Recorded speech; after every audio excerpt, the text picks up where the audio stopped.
The board of the Ghana Medical and Dental Council, Professor Ajimambedu Akosa. Before we part company, Municipal Chief Executive for the Ghana East Municipality, Edmund Agbo, has promised swift action against developers who have encroached upon the river body, thereby causing flooding in the Abokobi enclave.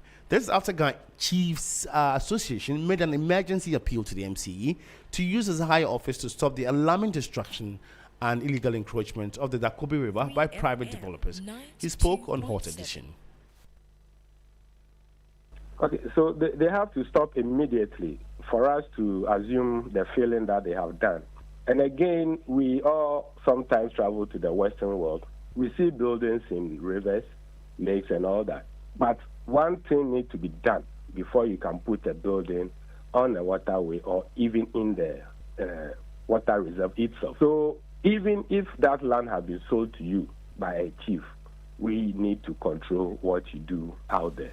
And with impunity, they don't come for the permit. They don't even come for us to sit down. It is always filling the waterway.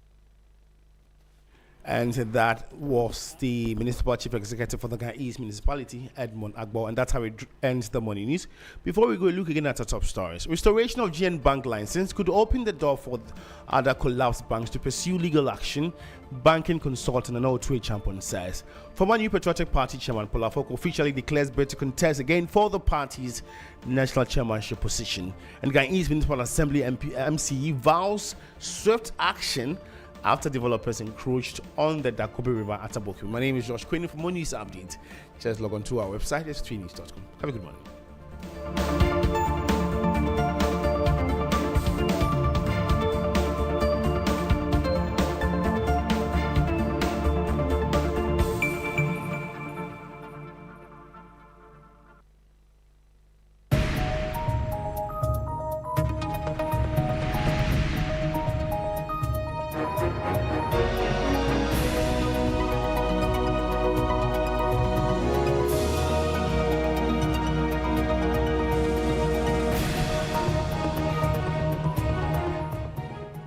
Hello again, good morning and welcome to the Business News on Sunrise. My name is Josh Quinn. Coming up this morning, Bank of Ghana targets cross-border trade with ECD digital currency project. Moves beyond pilot stage. We will hear from Governor Dr. Johnson Isiama. The ECD, Ghana Central Bank Digital Currency, has completed its pilot phase and we are now actively designing its use. And government eyes third straight treasury bill over subscription with 4.486 billion cedis auction following 7-week cash squeeze. And economist Professor Godfred Buckman warns Ghana could return to the IMF by 2033 without structural economic reforms. The first major economic decision Ghana took right after the overthrow of Dr. Kwame Nkrumah was to surrender our birthright to the IMF. And since then, we have been regular and predictable.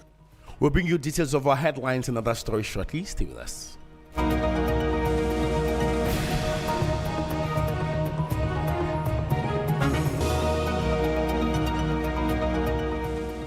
And this is the Business News on Saras on 3FM 92.7. And now the Bank of Ghana says it is advancing plans to deploy the ECD for cross-border settlement and wholesale payments following the successful completion of the digital currencies pilot phase. Governor of the Central Bank, Dr. Johnson Pandit Isiama, says the next phase of the project is expected to support faster international transactions, deepen digital finance, and strengthen the regional trade integration. There's more in the following news desk report. The ECD project has now completed its design pilot testing stages, with the central bank shifting focus toward how the digital sovereign currency can now be integrated into Ghana's evolving financial market ecosystem. Speaking at the opening of the 64th ACI World Congress in Accra, Governor of the Bank of Ghana, Dr. Johnson Isiama, said financial markets across emerging economies are becoming increasingly digital, interconnected, and innovation-driven. The ECD, Ghana Central Bank Digital Currency, has completed its pilot phase and we are now actively designing its use for cross-border settlement and wholesale payments. The strategic question is therefore no longer whether to build digital sovereign infrastructure. The strategic question now, here and elsewhere, is what economic activity we choose to enable once we have it.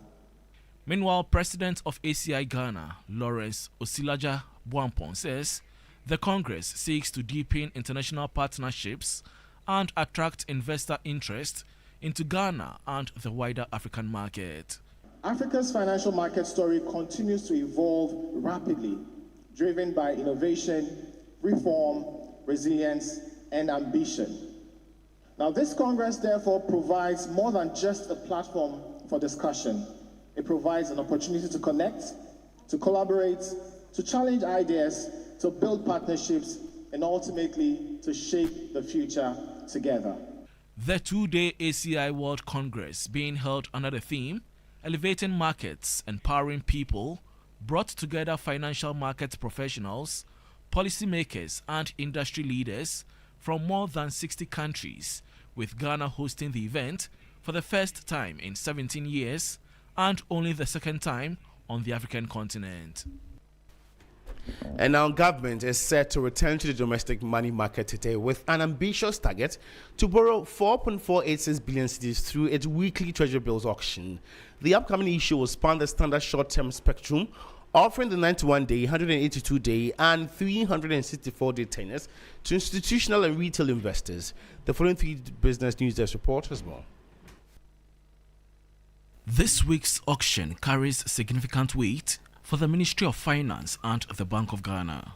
The state is actively seeking its third consecutive oversubscription, an outcome that would signal a clear stabilization in domestic investor confidence.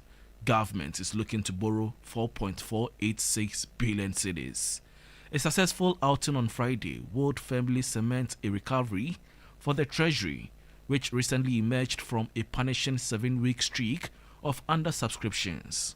During that dry spell, market appetite repeatedly fell short of government short-term financing targets, forcing fiscal managers to navigate a tight liquidity squeeze and confront mounting pressures on state expenditure.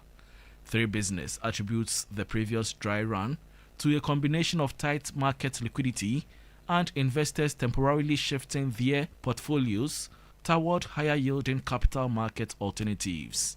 However, the tide has turned over the last fortnight. The recent rebound in subscription rates suggests that primary dealers are warming back up to short-term government paper, lured by stabilized yields and regular rollover demands. The cash raised from this auction will be heavily utilized to refinance maturing short-term obligations and buffer the state's immediate operational expenditures. Market observers will be closely watching the final yields to see if government can maintain its borrowing momentum without being forced to push interest rates higher. That was a three business news desk report on government eyeing third straight treasury bill oversubscription with 4.48 billion cedis auction following 7-week cash squeeze. And in more news this morning, economist and professor of finance at the University of Ghana, Professor Godfred Bokpin, is warning that Ghana could be forced into another program with the International Monetary Fund by 2033 if the country fails to tackle long-standing structural weaknesses in the economy. He was speaking at the 2026 Access Pension Trust Pension Strategy Conference in Accra. There's more in the following report. Professor Godfred Bokpin says Ghana's economic history shows a repeated cycle of fiscal slippages, rising debt levels, and balance of payment difficulties that often end with support from the IMF. According to him, unless governments implement bold structural reforms that promote productivity, fiscal discipline, and export competitiveness, the country could once again find itself seeking external financial assistance within the next decade. The first major economic decision Ghana took right after the overthrow of Dr. Kwame Nkrumah was to surrender our birthright to the IMF. And since then, we have been regular and predictable. If you get to know, the fund also, they do the analysis. They know when we should be arriving. You know, sometimes when you know your problem and you see the symptoms coming, it's better you run to the doctor early. Meanwhile, Chief Executive Officer of Axis Pension Trust, Ifriye Owari, is advocating targeted policy interventions to encourage pension participation among informal sector workers. Government was supposed to set up retirement benefit bond to absorb the past credits, which means that the liability for paying the pension that had been accrued to the lump sum was not supposed to be on SNEC. It was supposed to be on the sponsor of the scheme. That wasn't done. So we are suggesting that government should take up that liability. Special advisor on the 24-hour economy initiative, Gusi Tano, underscored the importance of the government's much-touted policy. The centerpiece is a strategic 24-hour investment fund. It's being designed as a fund of funds. For example, the fund will not invest directly into commercial enterprises. Instead, it will do so through an array of underlying special purpose vehicles, each focused on a specific sector or asset class. Before we delve into the forest and commodities market, the Ghana National Chamber of Commerce and Industry is urging businesses in the country to make a conscious effort to integrate artificial intelligence (AI) into the operations, or risk becoming obsolete, as the technology, it says, is set to dominate Ghana's economy in the near future. Speaking at the Chamber's Business Awards launch, Chief Executive Officer of the Chamber, Mark Bedouabuaji, stressed that AI must be adopted as would help enhance efficiency and reduce the cost of operations. AI is very relevant. That is the average Ghanaian business. Probably is now catching up with us. But with certain sectors like the financial sector and the insurance sector, AI is driving those sectors. And I'm sure that within the shortest possible time, all the manufacturing sector, the agri sector is going to be driven by AI. So AI is the tool for development now. For manufacturing sector, it's being turned around a lot of key activities. So for businesses, as I said, we are encouraging them to adopt AI because in the next 2, 3, 4 years, AI will drive the economy. So the earlier you adopt AI, the better it will be for you. It will help you reduce your cost of production. It will help you to also increase your profitability, and the economy will benefit and all of us will benefit. So AI is the key now, is the way now. You heard the Chief Executive Officer of the Ghana National Chamber of Commerce and Industry. And that takes us to the forest and commodities market. Let's look at how the cedi is faring against other major trading currencies and how some key commodities are also faring on the global market.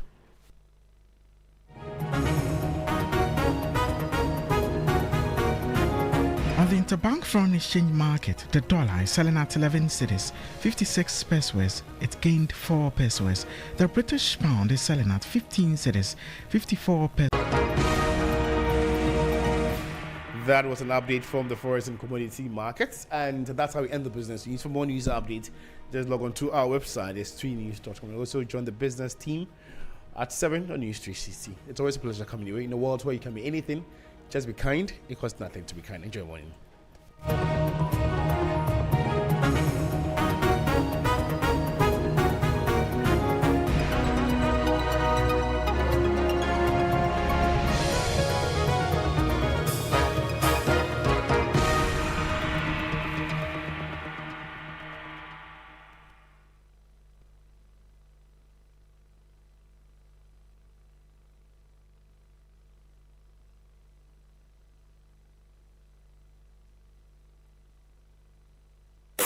FM 92.7 Urban Lifestyle Radio Station. 3FM Sunrise, 3FM Morning Show, 3FM 92.7, 3FM your Urban Lifestyle Radio, 3FM Sunrise, 3FM Morning Show.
Well, to George Quaining for doing the 6 a.m. news for us as well as the business news. I promised I was going to bring this back, and so I might as well right now.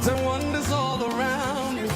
Great music, Kind Ketsy, DJ Phil. I decree and I declare this over my life. And there's a quiet little reminder for a lot of us who, I don't like to call it complaints, but genuinely from time to time feel tired, feel a bit of pressure, and feel as though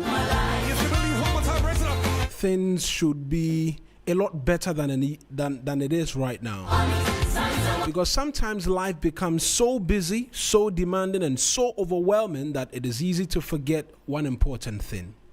Many of today's struggles were once yesterday's prayers. The exhausting job, maybe the same opportunity once desperately hoped for. The responsibilities today may be connected to growth once dreamed about. And the pressure may be coming from doors that once seemed impossible to open. And that, my friends, changes perspective. Because human beings quickly normalize blessings. In fact, it's one of the easiest things we do these days. What once felt miraculous slowly begins to feel ordinary. The excitement fades, and all that remains visible is only stress. But perhaps this morning, let us pause and notice how far life has already come. There's privilege in growth. There's privilege in responsibility. There's privilege in outgrowing environments that once had to be tolerated for survival. Even challenges can become evidence of progress. A person climbing a mountain will feel tired, but that exhaustion is different from someone still trapped at the bottom, wishing for the chance to climb up. That certainly does not mean that life is easy, but what it does mean is that in that moment, the pressure is not real. Gratitude has a way of softening exhaustion without denying it. And sometimes the healthiest thing to do is to remember this. Not every difficult season is punishment. Some seasons are proof of answered prayers. And so today, may we receive wisdom to recognize that the progress hidden inside the pressure is all that we need, and that it is a privilege to be tired from the work we once begged the universe for. It is a privilege to feel overwhelmed by growth we used to dream about. And what a privilege it is to be challenged by a life we created on purpose. Let's get into our weather as well. Kind Ketsy, the Ghana Meteorological Agency this morning, who say that mist or fog patches will form over the forest, mountainous, and a few coastal areas amidst partly cloudy conditions. Thunderstorms or rain are also expected to affect part of the northern and transition sectors, with intermittent rain likely over a few coastal and inland areas. As the day progresses, a mixture of sunshine and clouds will prevail over southern Ghana, while the northern sector remains predominantly sunny. However, thunderstorms or rain are anticipated over part of the middle, transition, and northern sectors from the afternoon into the evening hours. You can confidently say we are well and truly in the rainy season these days, as we get into some bit of music as well. Kind Ketsy DJ Phil, who always reminds us that he wakes up very early to come and ensure the show is one backed by music. He insists on his rights. Absolutely. Yeah. Absolutely. DJ Phil. So he insists DJ Phil, on his rights. Songs of inspiration. Thank you very much for coming.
Let's get into it this morning here for you on the newspaper review segment here on the 3FM Sunrise.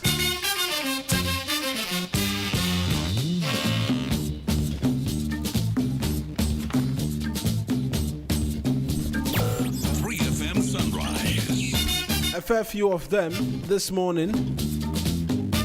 The Ghanaian Times in front of me, big banner story. Outdated laws hindering stray animal control. Vet Service is saying this.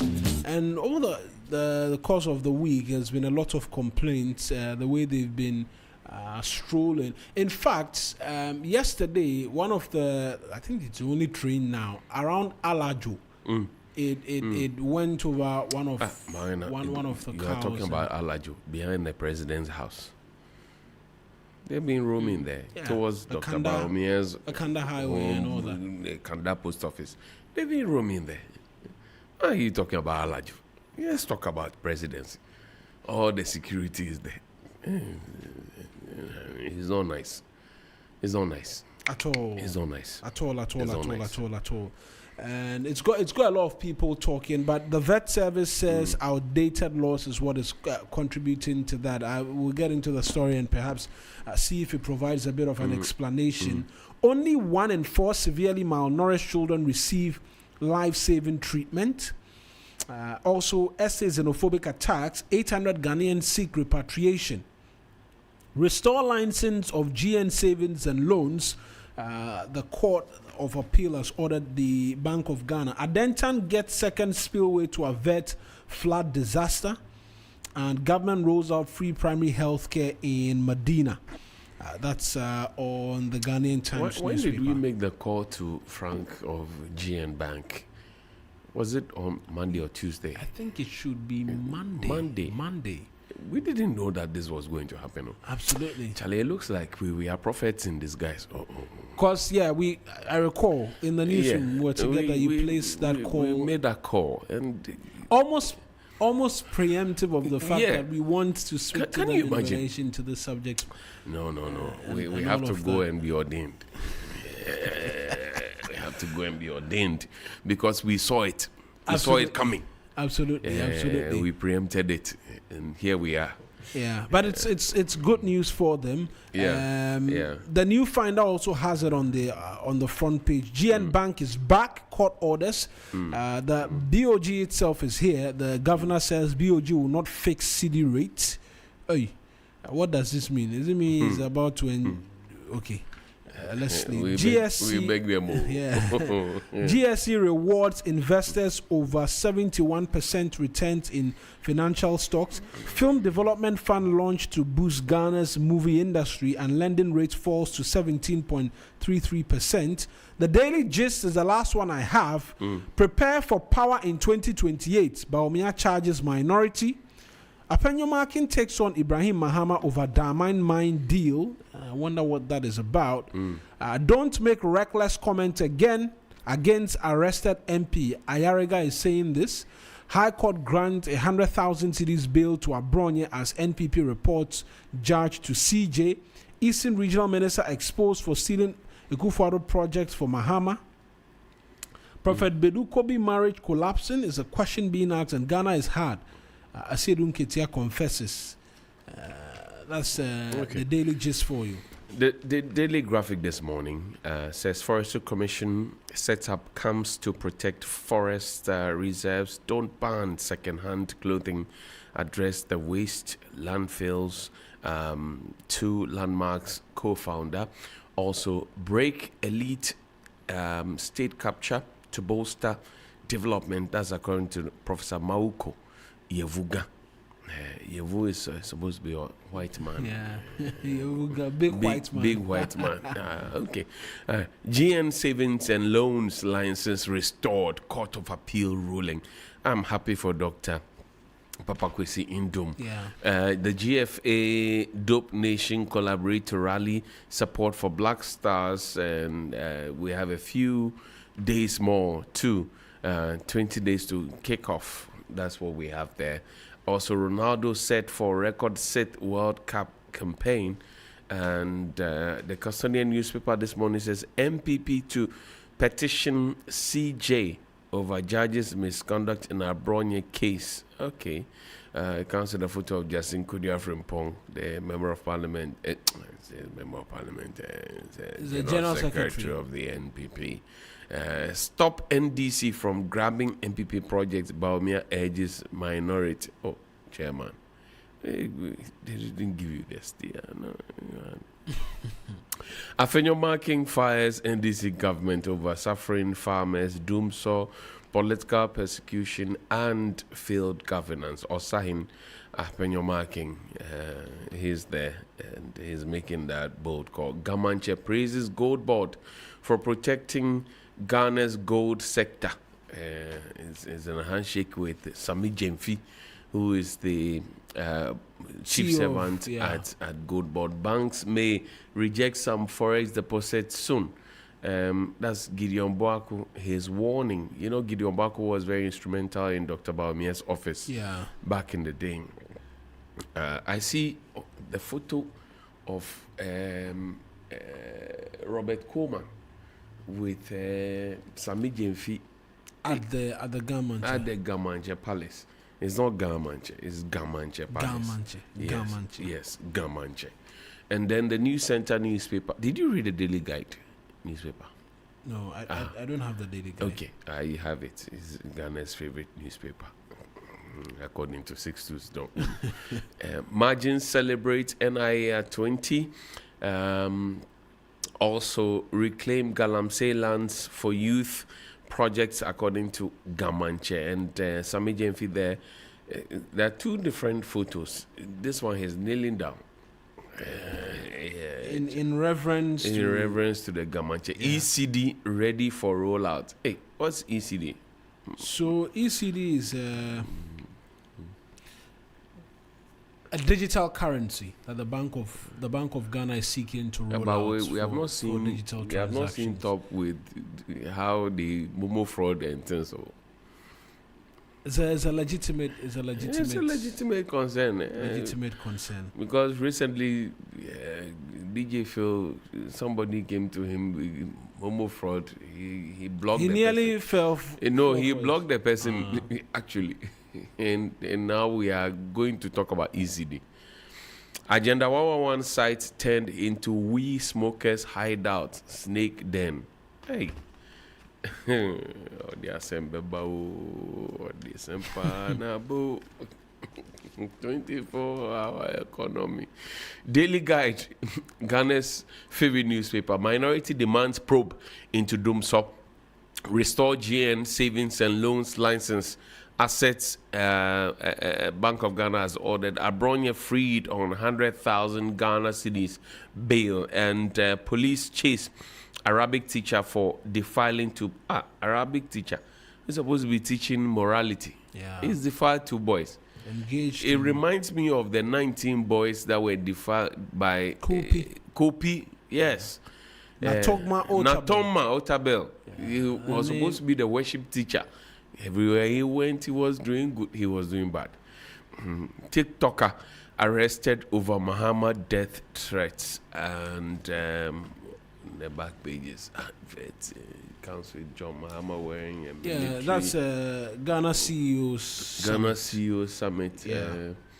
I am very confident that our CEO, Beatrice Ajiman, will win an award on this occasion. Yeah, she deserves it. Yeah, most she has to win another one. This will be what, like 10th, 11th. Yeah, she has to win it's one. It's the 10th Ghana CEOs. No, I'm talking about Beatrice Ajiman. Her awards here. She has to win some. This one, if they don't give her, me myself, I'll come and mount a challenge here. Yeah. So we are finished. Now let's talk about the cows crossing the road. Yeah, there's a story, the Alajo story. Frederick, if you could have that for us, and then we can see, it raises a number of issues, right? Persons freely crossing, not persons, animals, right? Cattle freely grazing on the open streets and what have you. That story is on page 12 of the Ghanaian Times newspaper. The veterinary service, I believe, is providing a bit more in terms of details as to why that is the case. The story is by Enoch Intiamwasiao. It reads that the Risk Communication Officer of the Veterinary Services Directorate, Dr. Benjamin Kisisasu, has called for the speedy passage of the Animal Health Bill to strengthen efforts to combat the growing menace of stray animals across the country. He said the existing Disease of Animals Act, under which the Veterinary Services Department currently operates, is outdated and ineffective in addressing modern challenges relating to animal control and public safety. He noted that it had become unsightly to see herds of cattle, sheep, goats, and other domestic ruminants roaming the streets daily, competing with vehicles and pedestrians for space. He added that apart from the fiscal danger posed by stray animals, the situation also presents serious public health risks. And speaking in an exclusive interview with the Ghanaian Times in Accra yesterday on the increasing presence of stray animals, particularly in urban centers, Dr. Sasu said the absence of a modern legal framework continued to undermine the ability of veterinary officers to respond promptly to such incidents. I want to take us to that Alajo situation just quickly as well, where this played out. Yesterday, my colleague Joseph Armstrong Gould Alogbe was there for us, and here's what he put together. For those of you on Facebook, you can see the visuals as well. Here's what he put together. The accident occurred at about 7 a.m. on Thursday, May 21. Shortly after the train departed Averno station en route to Odo station, passengers on board were compelled to alight immediately after the accident, as rail services on the corridor were suspended. Engineers were later deployed to the scene to begin repair works on the affected section of the rail line and restore normal operations. We have to assess the degree of component that had spoiled, and also the maintenance works involved in it. If there are certain things that we're supposed to go and buy, then we buy to replace the spoiled one. Has the owner been arrested already?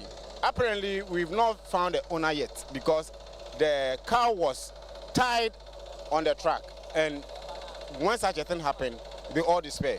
Technical officers also commenced assessment to determine the extent of damage caused to the track and the train. Some eyewitnesses told the news team that the train operator had attempted to control the situation moments before the impact. According to them, the operator managed to slow down and stop the train after the collision, preventing what could have been a more serious disaster. It's a big cow. It's a big cow. I think the day before yesterday, somebody come and bought it. 450 million old CDs. 450 million? Old CD. Somebody come and... 45,000. 45,000. Somebody come and bought it like that. The person say 600,000. So it's a big cow. Somebody offered to buy this cow for 45,000. 45,000. And the owner refused. The owner refused. Sometimes it is a train they come, train they give on. Now somebody too they cross the road. It's not fine.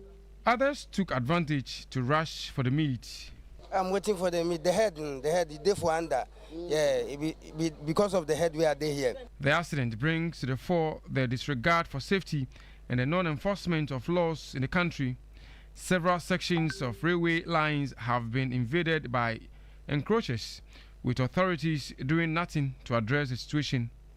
This incident should serve as a wake-up call for drastic action to avert a future disaster that could lead to loss of lives. People are having their knives ready to get a share of the cow that has been trapped under the trail line. Hopefully we'll see the owner of the cow, and then the necessary sanctions that needs to be given to him will be given to him to deter people in future from allowing their cows to cross the rail line without control. Joseph Armstrong. And that's my colleague Armstrong with details of that story. And so, in fact, it's a present danger that we speak to, and one that became very evident when the train which moves from here to Tema had to come to a halt, has developed some fault as well as a result of that. The veterinary services says their laws are outdated. But does it also mean that outdated laws mean animals roam freely? Look, let's go to Alaju. Now, I want to go to Alaju. And I use the Alaju road coming to work. They sell goats, cattle by the fringes of that road. It's not good. And the assembly, I know that's the AMA's area. They've tried to stop them many times. The people are not listening. And it's not just like a small portion. It's all along the rail line. If you doubt me, we can go there maybe around 1 p.m., 5 p.m., 6 a.m., 7 a.m., and go and check it, and you see the nuisance. It's like bodily present. So I agree with the vet people that this is not good. But you see, the vet people too, there are laws. And they told us that, okay, these laws are outdated. Yeah. What are they doing about it? There are MPs in those areas. Ayawaso something or Kankwe something. They should be there. They should be there to tell us that we have engaged these MPs on these private members' bill for them to be able to go to Parliament on our behalf to deal with this. They can't join us to complain. Yeah. We will not tolerate that. They cannot join us to complain. They are supposed to be acting on our behalf. Because, look, Mawuena, you drive, right? Has a goat crossed you before? I think when I used to, I think one time at Kanishi, a cat. And you have to look. Be very you have careful. to be careful, and Otherwise at the end of the day, you will cause yourself accident. Ask DJ Phil, ask Kunzo, ask anybody, anybody. You will cause yourself problem. There will be a problem on your hand. So they can't be just explaining this to us and like walking away. No, it will not happen. We don't want them to be explaining to us. That's the whole point. Yeah. And it's one I agree with you on, because reading the story, they tell us that there's been efforts to try and review the legislation since 2006, and are you telling me that since 2006 they have not 20 years ago? Are you kidding me? Are you really kidding me? 20 years ago. So it cannot be that after 20 years we haven't reviewed the legislation. In fact, another question that needs asking is the current legislation, how well have they been able to act within its confines? The legislation is Disease of Animals Act 1961, Act 83. Mawuena, you are learning. You tell me if there's a law that is not functional and not applicable, and what they are saying doesn't make sense to you. It doesn't make sense to anybody, because you are supposed to be the you are supposed to be the professionals. You have taken your bath, you are eating breakfast, you are going to work. What are you working at? What work are you doing? That's the whole point. It said the passage of a new law will give them power to act. So for now, present a petition to Parliament and tell Parliament that this law that we have is not functional. We want a new law. How difficult is that? How difficult is that? How difficult is that? How hard is that? Right. So that's one of the many things. Yesterday, Parliament resumed, and the minority leader, Alexander Penyo-Markin, had cause to. They made certain comments on the floor of the House, amongst many other things, about free speech and a host of other matters. I want us to take a listen to it, and then after which we'll be back, because I believe there can be debate about free speech as to whether or not it has returned, and there can certainly be conversations as well as to irresponsible speech by certain individuals as well. The fact that there is free speech, and I will always sit here and I will join calls to ask that sections 208 of Act 29 be done away with, because it is regressive to an extent, and for all the persons who've been picked up, or it needs a proper definition, and that's why perhaps big salute as well to lawyer Bracco Powers, who's deciding to test the law in terms of the Supreme Court making certain pronouncements in that regard, as well as to the use of sections 208 of the Criminal Offences Act 29. But in as much as we speak and condemn same, some of the comments are outrightly irresponsible. You see, and there can be no in between, and we have to be honest about it. If you want to appear on radio and television, your words have to be very savory, right? And most of the people who do commentary or make commentary on radio and TV are failing to do that, and that's where the problem is. Let's play the report.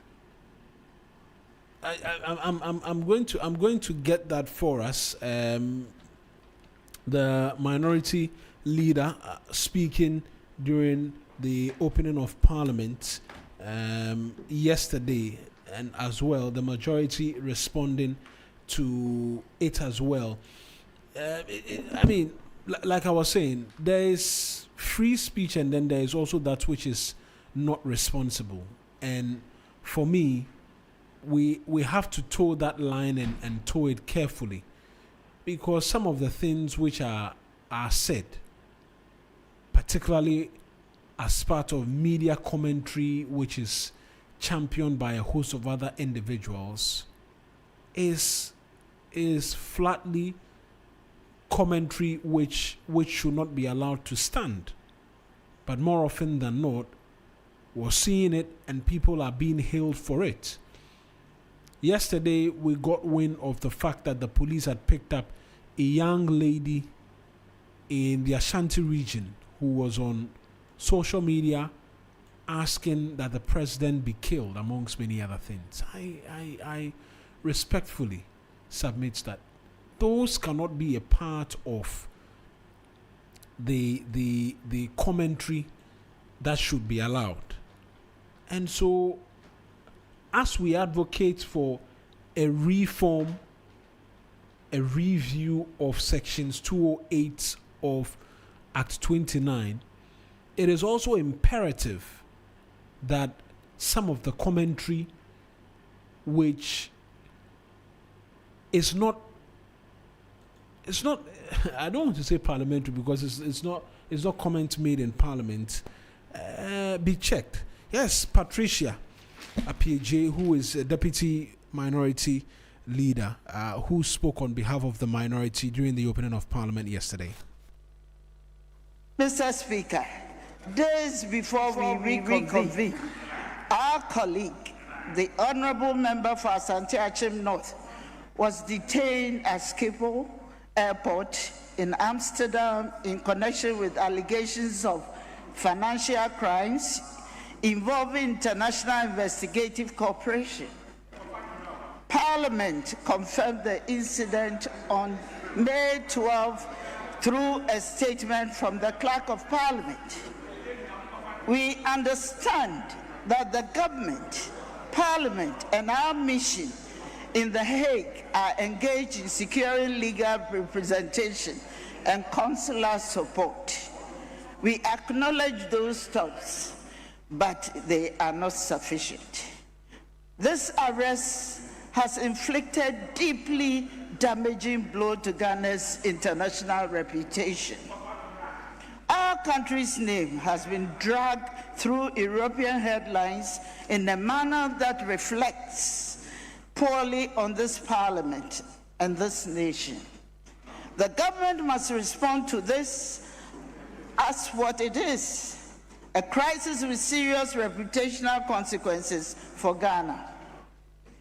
We call on the Ministry of Foreign Affairs and the Speaker's Office to intensify engagement, deploy a senior diplomatic presence, brief this House regularly, and issue a formal statement on managing the international fallout.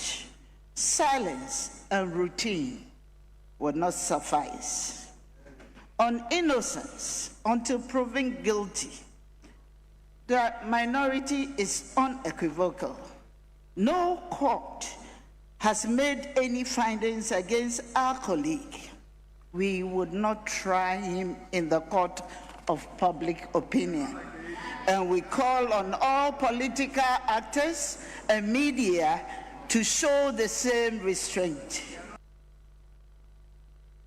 We have all been formally informed of the detention of our colleague, the Honorable Member for Asante Achim North, Kwame Ohene Frimpong, at the Schiphol Airport in Amsterdam by Dutch authorities acting on a request for extradition by the United States of America based on a federal court warrant regarding an indictment in the courts of the United States of America.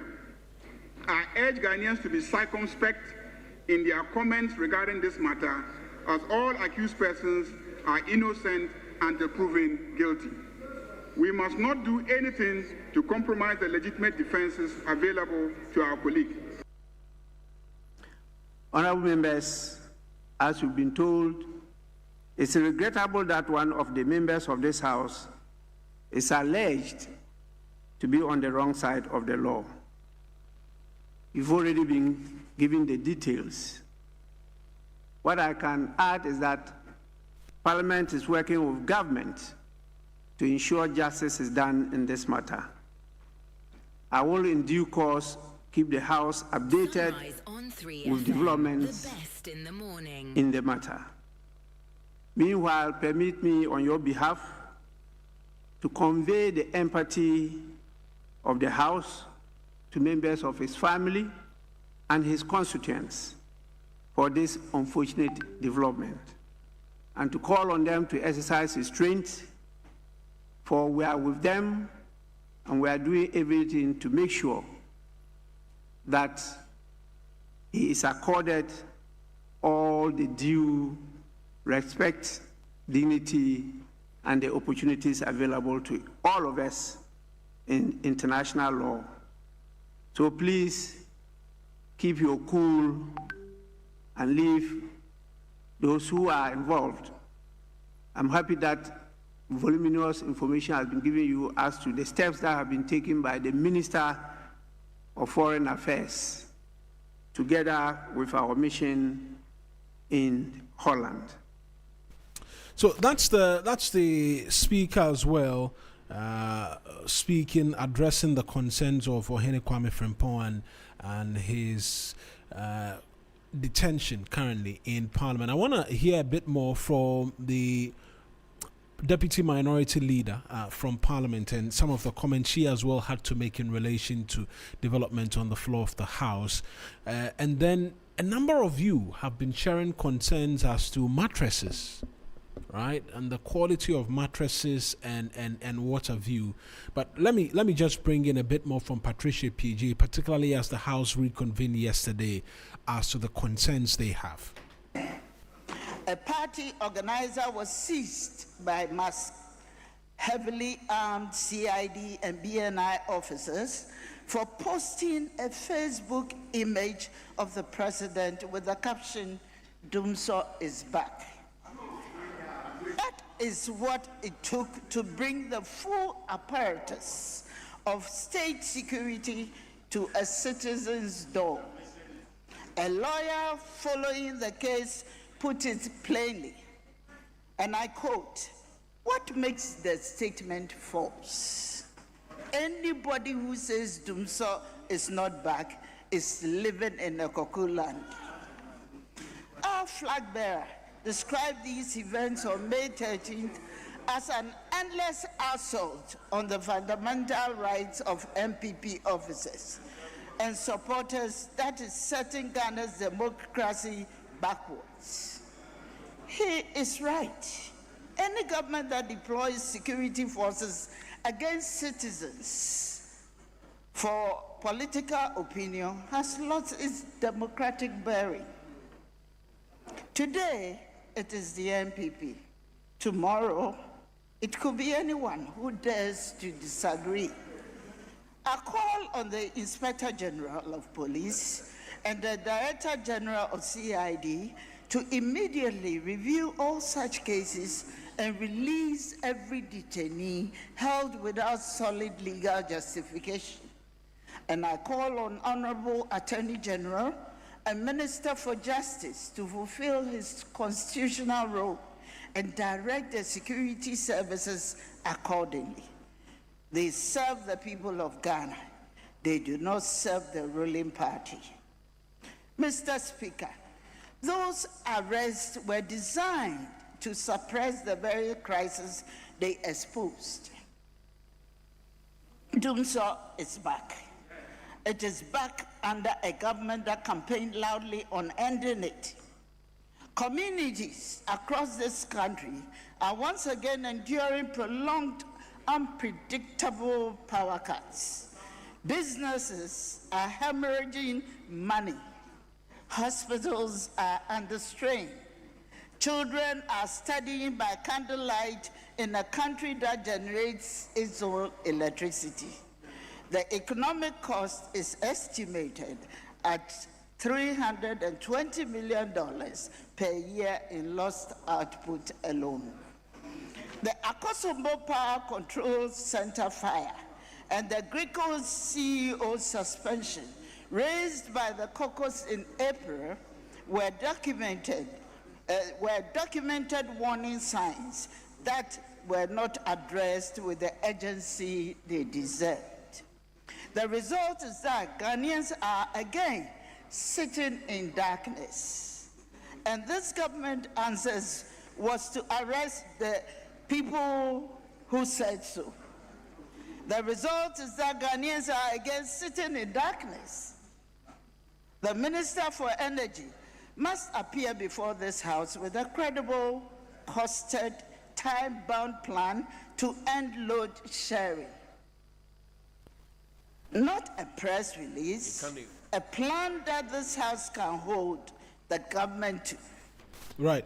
So that's the Deputy Minority Leader Patricia PJ speaking to the concerns of speech and what has become problematic speech. I mean, the example she cites in her address, there is reason to agree with that the charge for someone making a post of such a nature should not be them being picked up by the police and being taken. And I am, you realize I'm very particular about it because as much as I support the call that, look, we need to do something about the incessant nature with which the police picks up individuals for sometimes speech that can be dealt with when you take the person through the processes in a civil nature and it being turned into a criminal matter. There's no evidence of anybody being prosecuted on sections 208,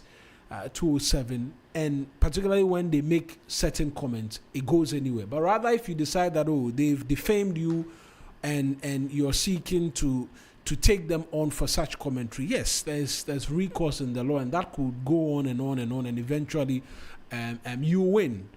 As to whether or not you get compensation for it subsequently is a different conversation altogether. But that is the appropriate channel with which we can go through.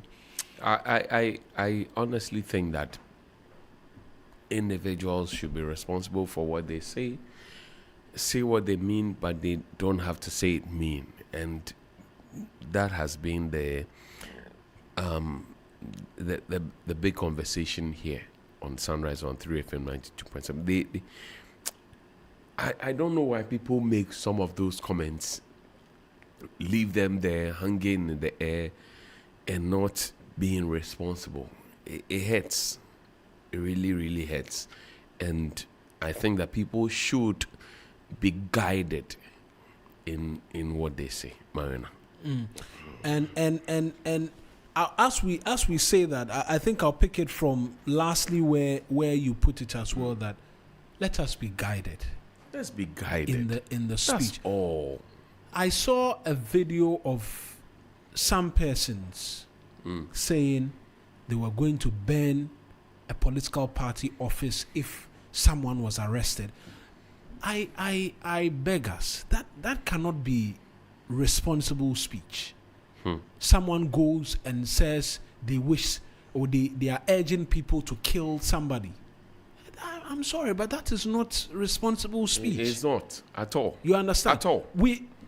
Two truths can exist. That the law which is being used to hound persons, we don't need it. It's not necessary. Yeah. And also the truth can exist that some of the statements are irresponsible. But everybody has common sense. So why are some people not applying common sense? That's the question. Everybody has common sense. You and I. We know what we can say on air and what we cannot say on air. DJ Phil, he knows what songs he can play and not play on air. So why are people not applying the rules? That's the question. That's the question. And very legitimate question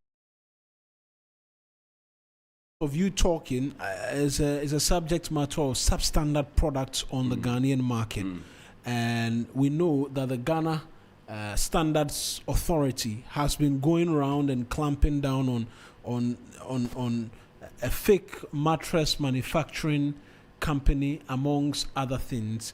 I know that the GSA arrested some Chinese people, clamped down on them. Let's hear. So a number of them. Let's just take you to when that happened and what's been the reaction since then. Yeah. Show me the paper. 1078. Go and check it. Bring the phone. Show me the paper. 他没有逮捕真的，凭什么抓我们？就是啊，你有一个证件呢。好了，来给我看一下。Let's go. Paper. Look, are you aware that police can arrest with or Policeman without? won't catch everybody. Have the paper. Warrant. The paper you are talking about is called warrant. Don't touch it.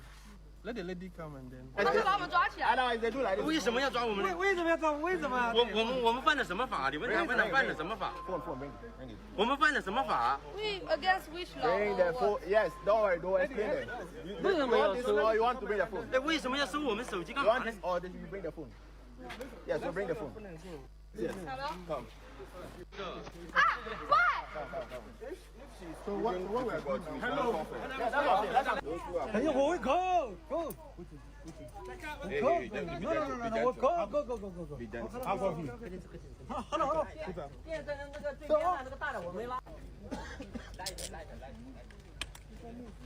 啥子这个？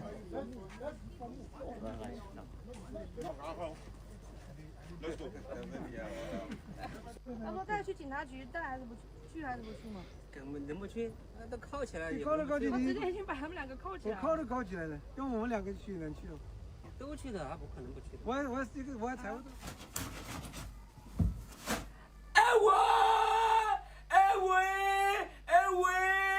Man, because baby, rubber, rubber. Hey, everybody, you go home. She said, you will not dress. My dear phone, no. Hey, hey, that's true. Hey, rubber, hey. Hey,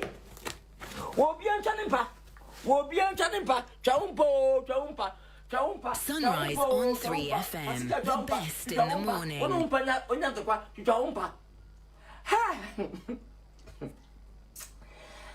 Idea for you.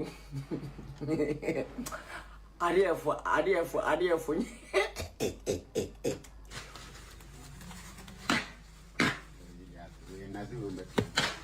Of a jada, meant to be. Of a meant to be. Oh, my vice of a casa. Now, what I don't want you to win. Oba, I'm not going to Ghana for Mujadi. And then I'm TikTok when you may out. 8:49. Imre na TikTok na me hu say oma arrest channel for ni bi say omo ton phone latest phone ya be ya to ibi chale na makoto bi na omo achi onkofu na me si ma menti media no kakre bi na me hwe nhade ko ti ya sa we ni bia rubber we ni bi rubber ene shemu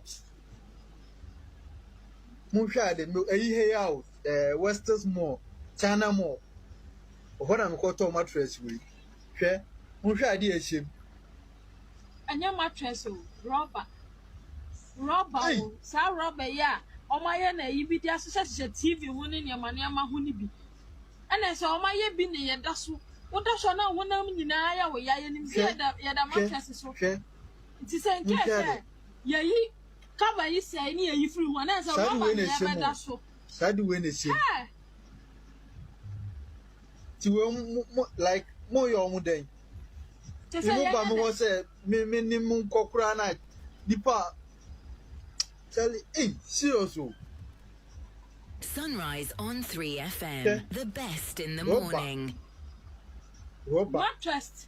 Mattress there 2,000. Okay. Say a rubber. Hey, Rama!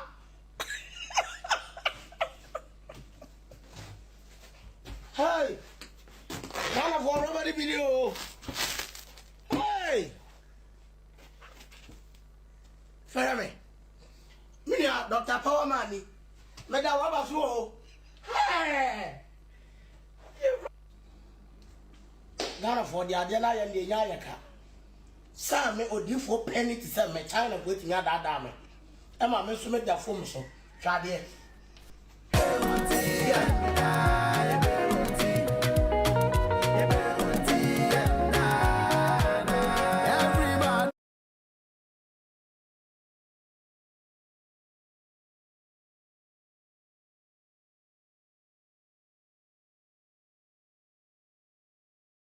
And capture this than what DJ Phil has decided to give to DJ us. Phil, he has to be.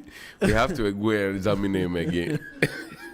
But Clement, people's pain, and he decided to make more comments. Clement Kwolaga Kubati is a Greater Accra Regional Manager of the Ghana Standards Authority and has been a part of this clampdown. I appreciate you for joining us this morning, Mr. Clement. And thank you. So, welcome, sir. Was this based on a tip-off which resulted in the decision to clamp down? Because now it has got a lot of Ghanaians checking their mattresses and only to find out that styrofoam and some other unapproved materials is what is being used to produce them. Of course, it was based on intelligence through market surveillance. Those factories that we shut down just recently were previously shut down in somewhere in October 2025, and they were supposed to come to Ghana Standard Authority to start the organization process to start the standard development. Unfortunately, they didn't show up. So after 4 or 5 months, we got wind that the mattresses are back in the market. So what we did is through our market surveillance, we bought some and did testing, and they still failed. So we decided that instead of targeting the retail market, we have to go back to the factory. We know they're ready, so it's not something that we are not aware of. So we have to go back and make sure that they are shut down. And this time, because of they violated the law by breaking our seals and our padlocks, we decided to pick some of the supervisors who were around, and we are preparing a docket for prosecution. So docket on prosecution is being prepared, but for the company itself, which you say was initially shut down and they broke your seals, what is happening to it as we speak? Of course, there will be punitive measures. There will be penalties. In fact, as I speak with you, we are preparing huge fines for them because of the violation of our procedures, and it's even a violation of the law for a statutory authority to shut down your business and you illegally break our seals and padlock. It's a crime. So there are punitive measures. I hear you on the fines and the fact that it will be punitive, but the concern which will go beyond the fines and the prosecution is that it is likely to return to operation. What then will... Right, perhaps okay. You provide a bit more in terms of that. Is it likely to return to operation after the prosecution and the fines? No, unless we have developed standards. So as I speak with you, we are trying to put the certification directorate is trying to put in place a technical committee that will start the development of the standard for such material. So until that is done, there is no way we are going to let them back to the market.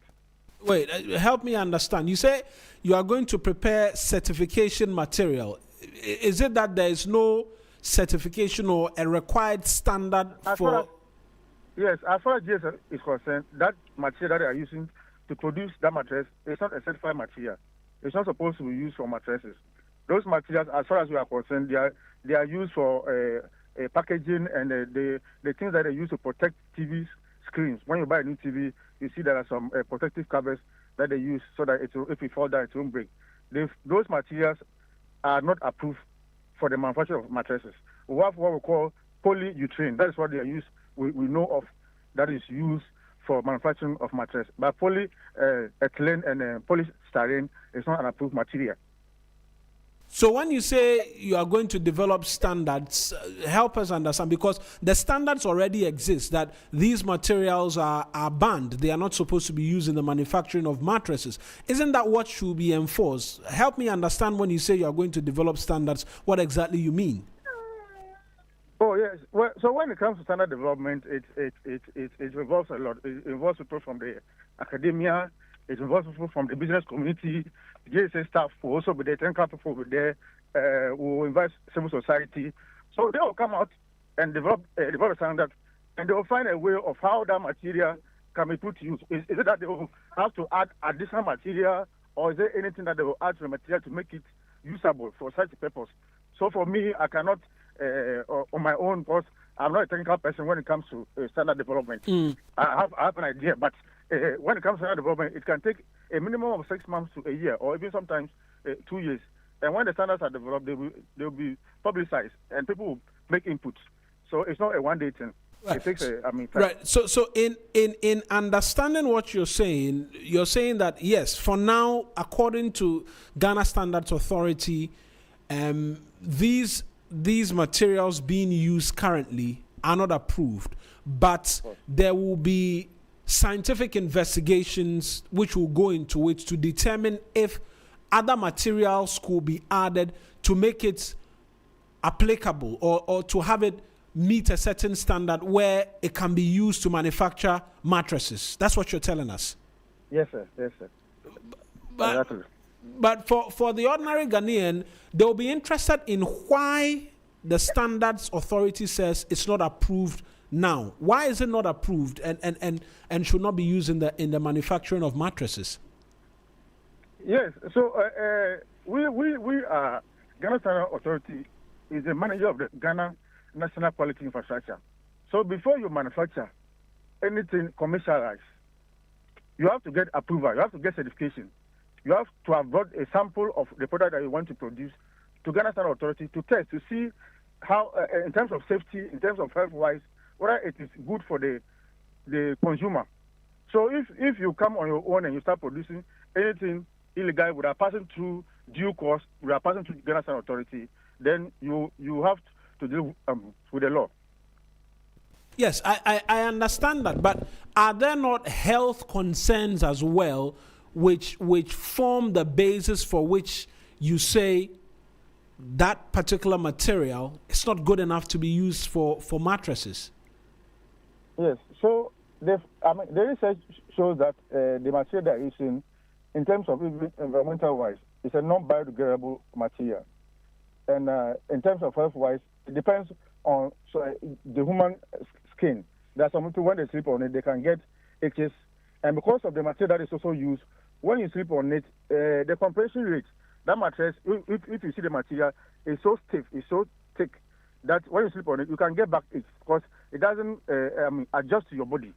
So it has health implications. Some are even having respiratory issues.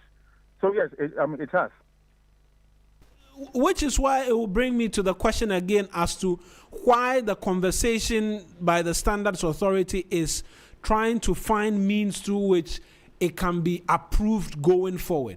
Because if there could be respiratory sickness or ailment associated to the use of the mattress, matters of back pain, non-degradable amongst many other things, the expectation of Ghanaians will be that the Standards Authority will continue to uphold the standards as we have it now to ensure that it is not used going forward. But from what you're telling us, it is banned now, if banned is an appropriate word. It's not appropriate for use now, but there will be investigations and scientific trials to see if other materials can be included for it to be used or to be allowed to be used in mattresses going forward. That's where I'm struggling to come to terms with why the Standards Authority will be seeking to, in my view, dampen down on the quality to allow for the substance to be used.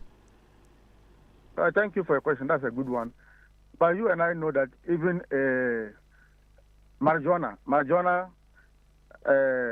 has some THC levels that are unacceptable. And as we speak now, through Standard Authority and Narcotics Control Commission, they've developed standards for marijuana cultivation by reducing the quantity of THC in that weed product. So through scientific means, there can be a way to reduce the side effects of the polyethylene. That's why I say it is not GSA alone. When it comes to standard development, there are technical committee that is being set up from the scientific academia, civil society, those who have knowledge, those who have researched into such a product will come on board, and there will be a way out. There's no problem to that solution. That's what I'm trying to say. Right. On the company, you clamp down on them. What happens to open markets where these items are? What's happening? Because now we've seen Ghanaians ripping up their mattresses and discovering that it's not the approved material that's been used, and they are asking questions. Yes. So what GSA is doing for now is to write to all those companies for a product recall. Unfortunately, some of them have found their way into people's homes, and this also serves as education. All this thing we're doing now, it has taken a different, and now people get to know that there are matters that have to be approved. That's why we always encourage the consumer. When you are buying something, look for Ghana Standard Authority certification mark. Certification mark means value for money, safety, and authenticity. So unfortunately, some have already bought into it. But what we can do now is to do a damage control by doing a recall of all such products that are in the market. So as I'm speaking to you, the legal team is going to write a letter to all those manufacturing companies to do a product recall. And the citizens are now aware. So you don't have to go and buy material or mattress that is made up of such material. Thank you. And for persons who've bought already, I know that will not fall directly within your remit, but can they bring them to the Standards Authority to report from where they got it from as well, and if you can help them go for their monies because they bought items which are not of the right standards? Yes, that would be chaotic. If you try to say people should bring their mattresses for refund, it will be chaotic. I even have reports from Kumasi where people were carrying their mattresses to China Mall. Let me even clear the air. China Mall do not produce such mattresses. It is just one of the distribution centers. So people should not be tagging China Mall as if they are producing it. They are one of. In fact, those mattresses you can even find them in our markets, Makwala and Co. So it's not China Mall that is producing it. So to say they should bring their mattresses back to claim money, it will be chaos. We cannot contain that. Well, that's fair, and that gets that conversation out of the way, because we are seeing people carry mattresses, returning them to shops, and what have you. But in terms of the general overview on surveillance, how well are we ahead of it? Yes, you tell us that this was based on intelligence to clamp down on the factory, but how well are we doing in terms of being able to pick up the signals very early? And today is just mattress, but you and I both know there are so many items on the market where Ghanaians are raising concerns as to the quality and whether or not it meets the standards as set by you. Of course, as I speak with you, Ghana Standard Authority has recruited about 300 trading standard inspectors. So we have deployed them in the market, and it's through the market surveillance that we pick intelligence. You know, about 2 months ago, we did some exercise on lead paint, and I was the one leading that charge. So we are in the market. We are around. We are picking information. We are conducting our tests, and very soon you will hear about it in other sectors, especially goods that we will consider to be high risk in the electrical front, in the other issues that we consider to be high risk. So we are on top of the game. We are on top of the issues. But we also encourage citizens to volunteer information. GSA, we cannot do it all. GSA cannot be in every corner. So we encourage the citizens to volunteer information. And also, when you are buying something, we encourage you to look for Ghana Standard certification mark to be sure of what you are buying. Good that you mentioned the lead paint conversation. Where are we on that subject matter? Because I recall 2 months ago when you undertook an activity in that regard, the concern is that a good fair number of the paints are still on the market. What's the plan in dealing with that, and also the mattresses as well? Yes, so we are developing a holistic approach. Last 2 weeks we met the Paint Manufacturers Association. So we have discussions. We have formed a technical committee, and we've also met the retailers. We encourage them to buy paint from approved sources. So very soon we are going to send a public notification, public notice, and we'll also do branding for Ghanaians to know paints that are approved by GSA. That is going for. We also intensify our sensitization and education. So that's what we are going to do. It's going to be a holistic approach. Enforcement alone will not be enough. We need to do education and sensitization to make sure that people get to know where to buy what and how. Right. I appreciate you for speaking to us this morning here on the show, Mr. Clement. That's Clement Kwolaga Kubati. He is, I appreciate you, he's the Greater Accra Regional Manager of the Ghana Standards Authority, speaking to us this morning on substandard mattresses and what is the recourse by the Ghana Standards Authority. It says they are going to prosecute them. There are heavy fines that will be slapped on them and a host of others. But you can't bring your mattress for them to help you get a refund. That will be a difficulty.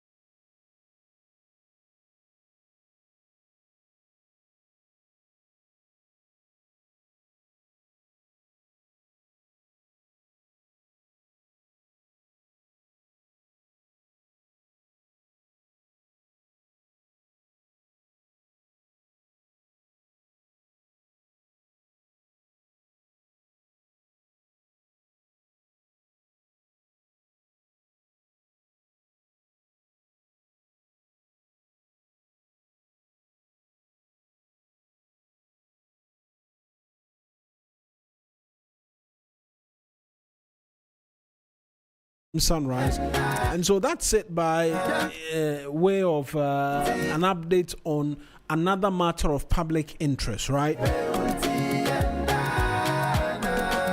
So So the Standards Authority says they are going big on clamping down on these items, not just on the mattresses, but some others. He mentions lead paint, and lead paint, that one is very, very important, because you can buy paint, be using the paint, and it will be killing you without you knowing.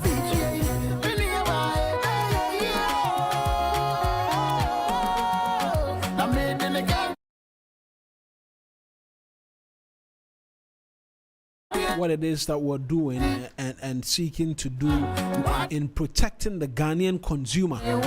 Protecting the Ghanaian consumer.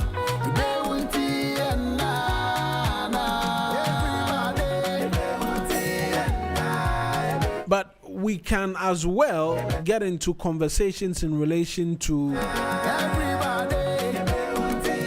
GN Savings and Loans and the story with GN Savings and Loans as well, because yes, you were hearing myself and Johnny talk about how we put a call to Frank on Monday, and then yesterday, which was Thursday, we got wind of the fact that the Court of Appeal had asked for their license to be restored. And so it's an interesting story, right? During the banking sector cleanup, their status was downgraded from a bank to a savings and loans. And so I've seen a number of online portals say GN Bank and all of that. They were downgraded from a bank to a savings and loans. And that was to ensure that the minimum capital adequacy ratio and the conversations around it, downgrading them to a savings and loans ensured or provided that they weren't caught up in that, and so of the many things, they will continue to exist. And then with time, when they get their act together and they are able to get back on their feet, they will then reclaim their status as a bank. Now, along the line, after being downgraded to a savings and loans, their license was revoked as a savings and loans company. And that's what Dr. Papakwesi Ndum said they didn't quite understand, and decided to pursue in the law courts. And today, a verdict was returned for them in relation to their status. And that story as well is on page 3 of the Ghanaian Times newspaper. But a number of you have been sharing thoughts with us with a number of the things we've been talking about, and I'll just read a few of them. Daniel Iduafare says, good morning to you, Johnny and Eric. Honestly, with the issue of arresting people here and there, I don't really like it. I spoke against it when the NPP government was arresting people they perceived to be NDC. But this time around, some of the utterances from the NPP folks are irresponsible. That's Daniel Iduafare. Neron de Boanegres also shares a few thoughts. He says the mindset to most Ghanaians like cheap products too much, but you can't blame them much. The economy, he adds. And some people are buying the mattress for as low as 300 cedis. So one of such which I saw had cardboards and rubber. I mean, some cut rubber and what have you, all in the mix there. And I was asking myself, why would anybody do something like that? And then they package it and bring it to the market and sell. And it's very cheap, 300 cedis and what have you. But it's not always the case, because for some who say they bought the mattress for 2,000 cedis, someone forking out 2,000 cedis for a mattress, you can't also say they bought it for cheap, right? And so it's a double-edged sword to an extent. Then Daniel Seku says, are we going to say that we Ghanaians, we like cheap things? 2,000 cedis is not cheap. So just like I was saying, 2,000 cedis is not cheap. And so there's a subject matter of concern. ML Smith also says good morning. He always comes to say good morning to us. Good morning to him as well, and to the host of you who are listening to us here on the show. As well, from wherever you are, we appreciate you for being a part of the show and for sending in your messages as well, not just here on Facebook, but as well as on YouTube. I'll get to those that are on YouTube as well. But to the GN Savings and Loans story, and it's made the rounds. The Court of Appeal in Accra yesterday ordered the Bank of Ghana to restore the license of GN Savings and Loans Company Limited nearly 6 years after it was revoked during the banking sector cleanup exercise. The company owned by... Was it a collapse or a cleanup? Was it a collapse or a cleanup? It was part of a cleanup exercise. Was it a cleanup or a collapse? The nomenclature of what it was is what will be difficult to see. But people lost their jobs. Yeah, people lost their jobs. People are home jobless. In fact, some of the facilities. DJ feels people lost their job. Some of the facilities were taken over by weeds. You know, I mean, we saw pictures. We can never explain this one away. Yeah. People lost their jobs, and they supervised it. When you talk, they say you should not talk. Go ahead and say what you want to say. Well, I just wanted to finish the story and the full details from the Ghanaian Times, where the company owned by Dr. Papa Kwesi Ndoum had consistently argued that the revocation of its license was unlawful, unreasonable, and malicious. And so GN Savings and Loans was among several financial institutions affected by the banking sector reforms introduced in 2018. And court records indicated that on January 4, 2019, GN Bank was downgraded from a universal bank to a savings and loans company and renamed GN Savings and Loans Company Limited. However, on August 16, 2019, so it was a matter of between 7 to 8 months. Downgraded between 7 to 8 months, and it was after the downgrade the licenses were taken away. And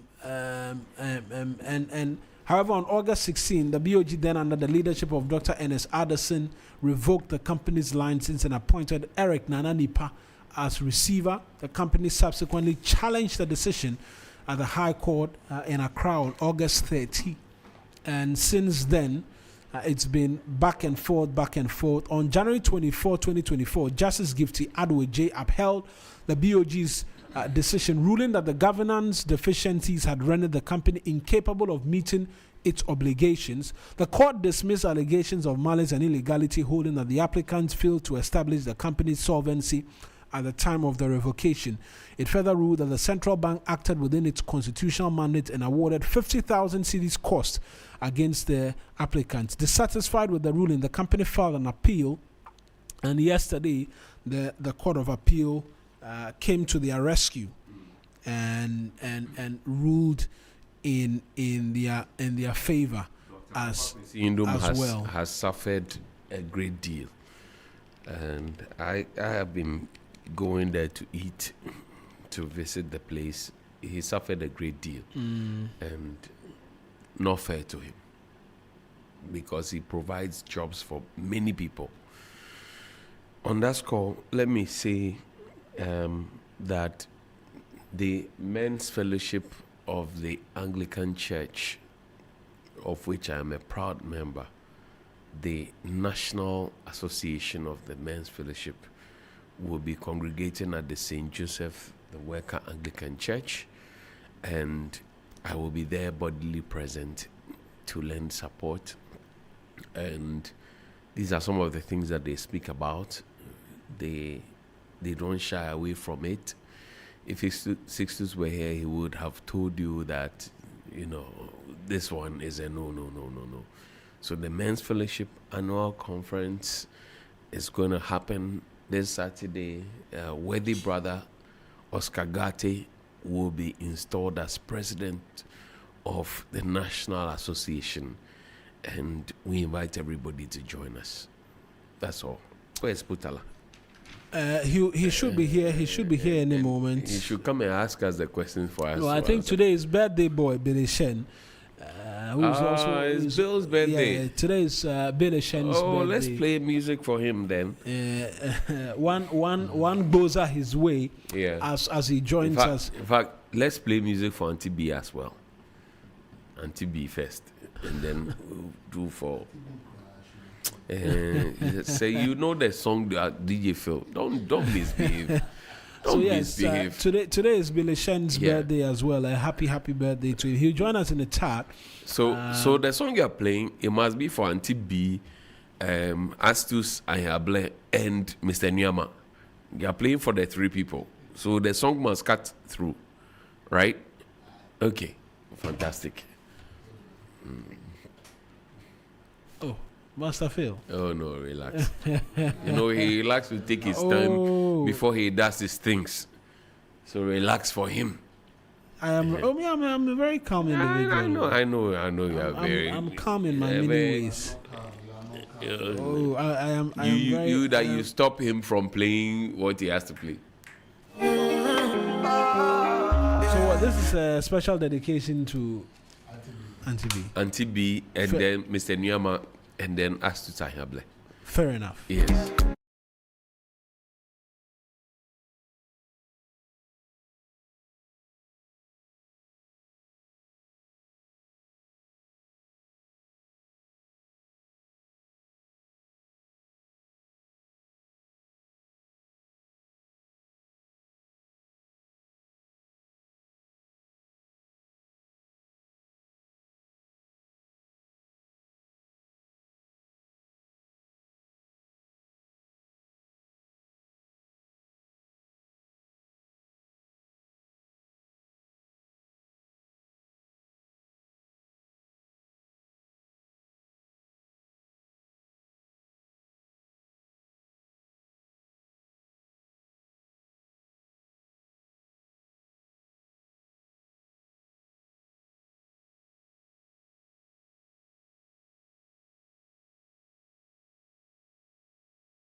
Mr. Nyama Famie, and then also to Astus Kosia Hable.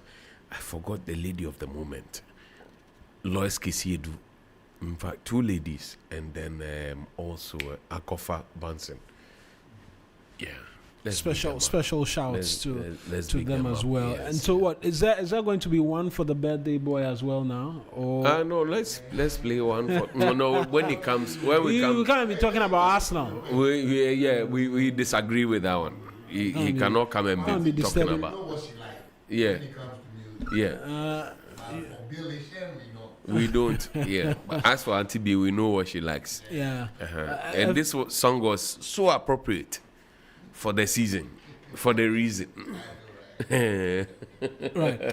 And so, yes, I think it was supposed to be Bill who's coming in, but I get the indication it might not be Bill any longer. But a happy birthday to Bill Eshen with 3 Sports here at Media General, after which we'll get into a bit more sports for you, and then we'll return with the big conversations for you here on the 3FM Sunrise. Stay with us.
barley, and sorghum.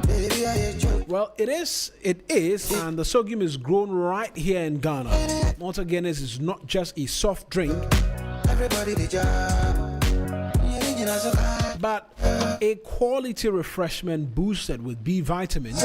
Charge forward towards your goals with each sip of its nourishing natural goodness. Now selling at a cool 12 Ghana cedis. Vim up your day and your pursuits with the revitalizing taste of Malta Guinness packed with B vitamins. It's time to make that move. It's time for a cold Malta Guinness. Remember to look out for the proudly made in Ghana symbol on every bottle or can of Malta Guinness. Malta Guinness, we move.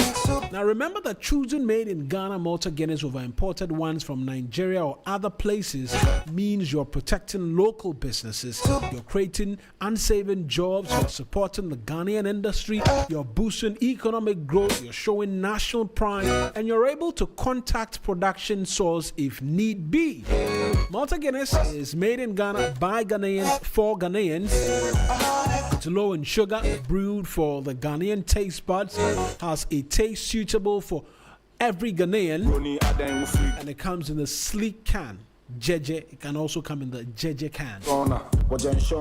And it has the proudly made in Ghana symbol on the pack. It has a premium badge on the label as well, and that's what you should get for yourself as you vim up your day with school with these 4 essential items. As elevation by mass, I go try force. I go try force. To register, simply dial star 713 star 821 hash. Star 713 star 821 hash, or visit any ADB branch or go to www.edupackgh.com. EDUPACKGH.com. Make payment, keep your receipt, and present it on opening day to collect all of your child's EduPack items. And just by way of reminder, your EduPack registration follows you to any SH.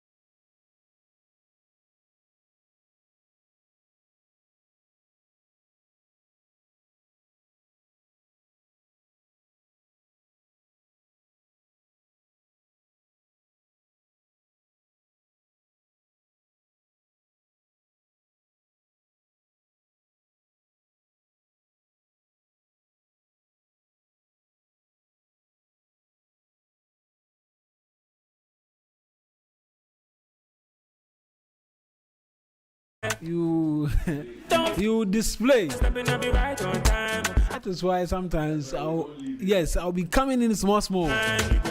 But he's trying to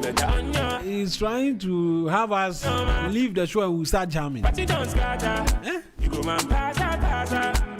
But one more in terms of music, and then we get ready, or we get into a big conversation here for you on the 3FM Sunrise. We're talking GN savings and loans,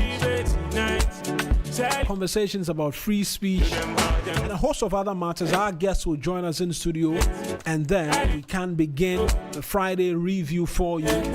Big conversations here on the 3FM Sunrise. We'll never ever stop, no never. With the trouble, we don't need no visa. From Lagos down to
or the 3FM Sunrise. And big on the agenda of the many things we're talking about this morning has to do with the decision or the ruling by the Court of Appeal to have the Bank of Ghana return the license of GN Savings and Loans to it. And it will mean that they can begin operation again. The next steps will be what will be important, but that's what we're getting into as part of our big conversations for this morning as well.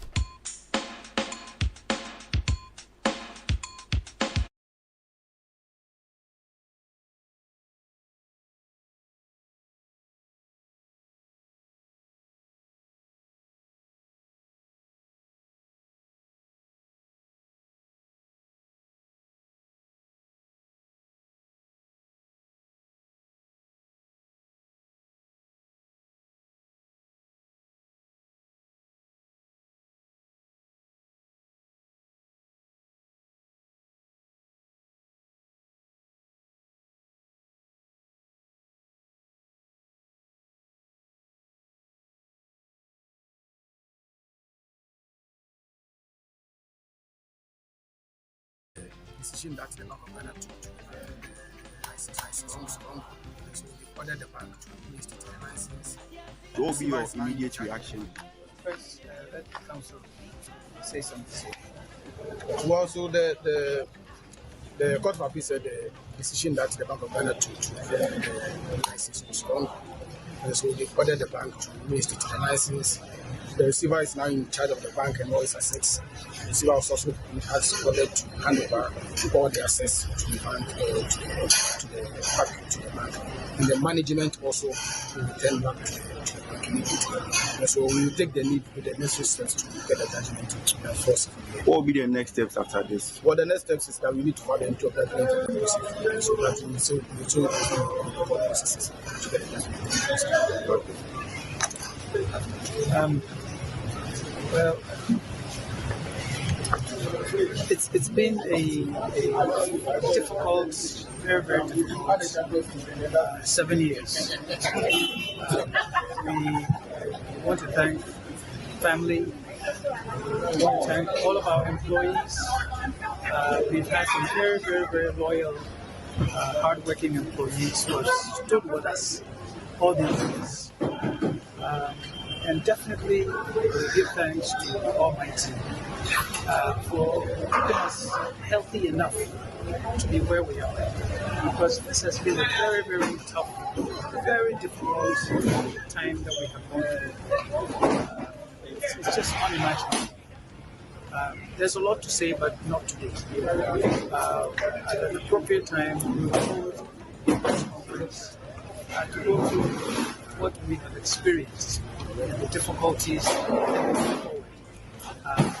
What I want to say also is that we are in a very good political environment. That environment has brought about a wind of change, and we are expecting that with the license restored, that we will now play our part in making sure that this country achieves the level of prosperity that is needed.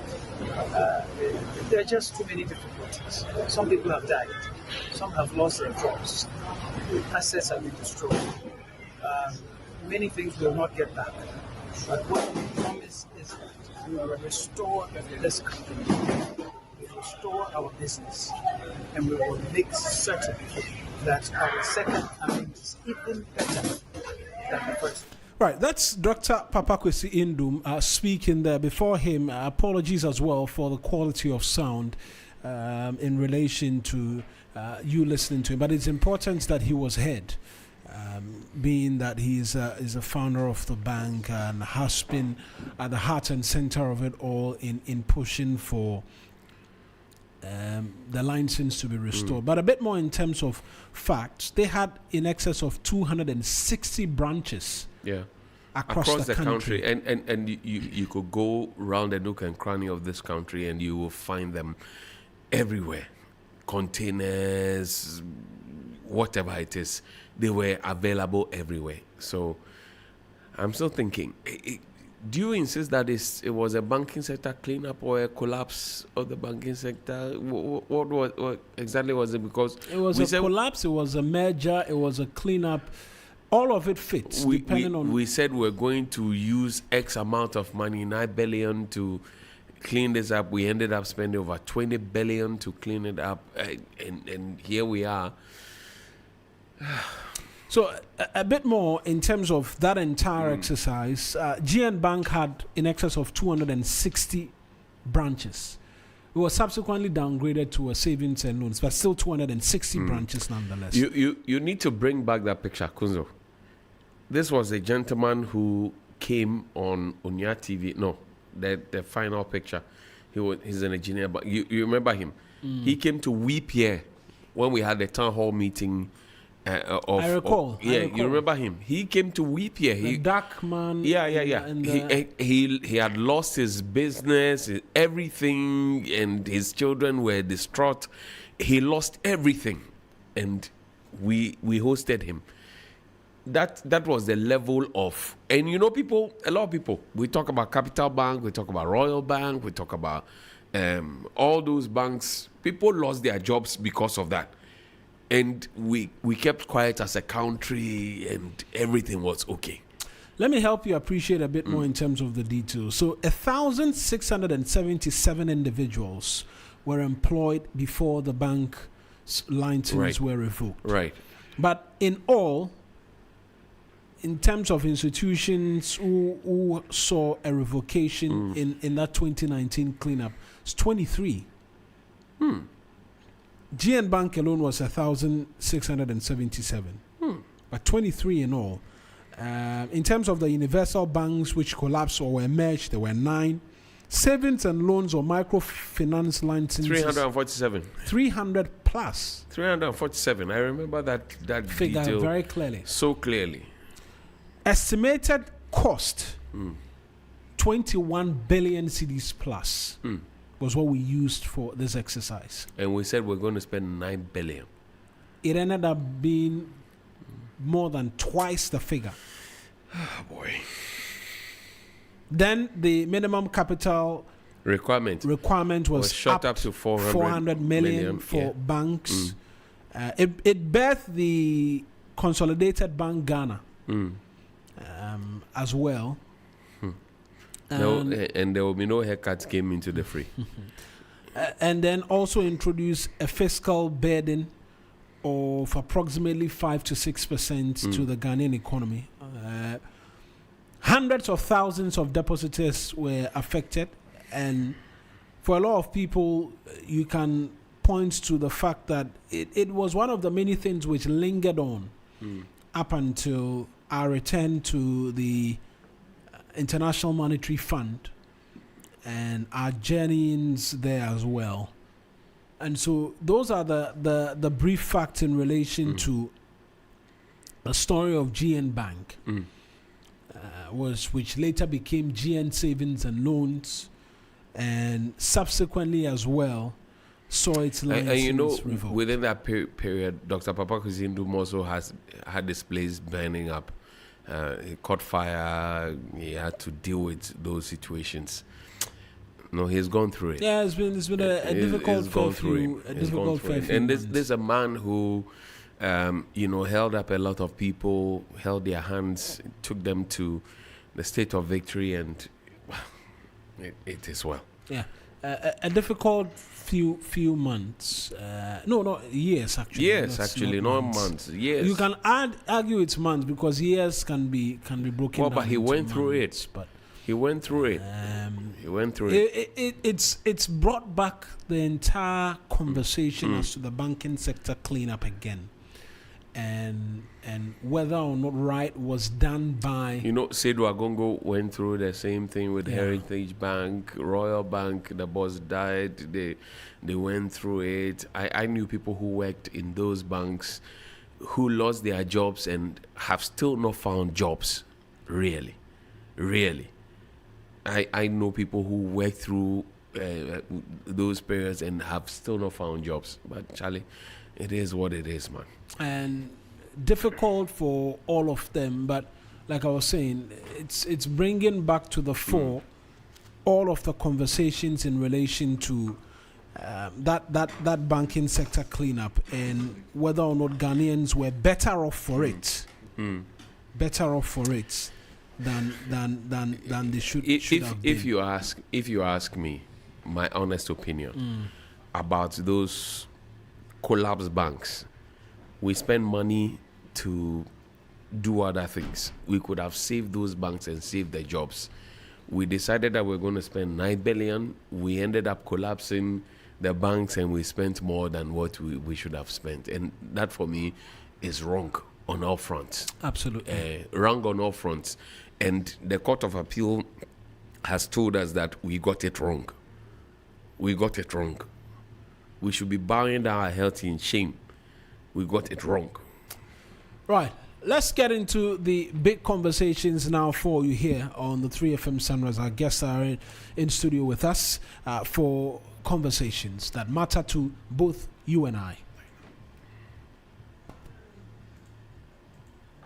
The big conversation on 3FM Sunrise.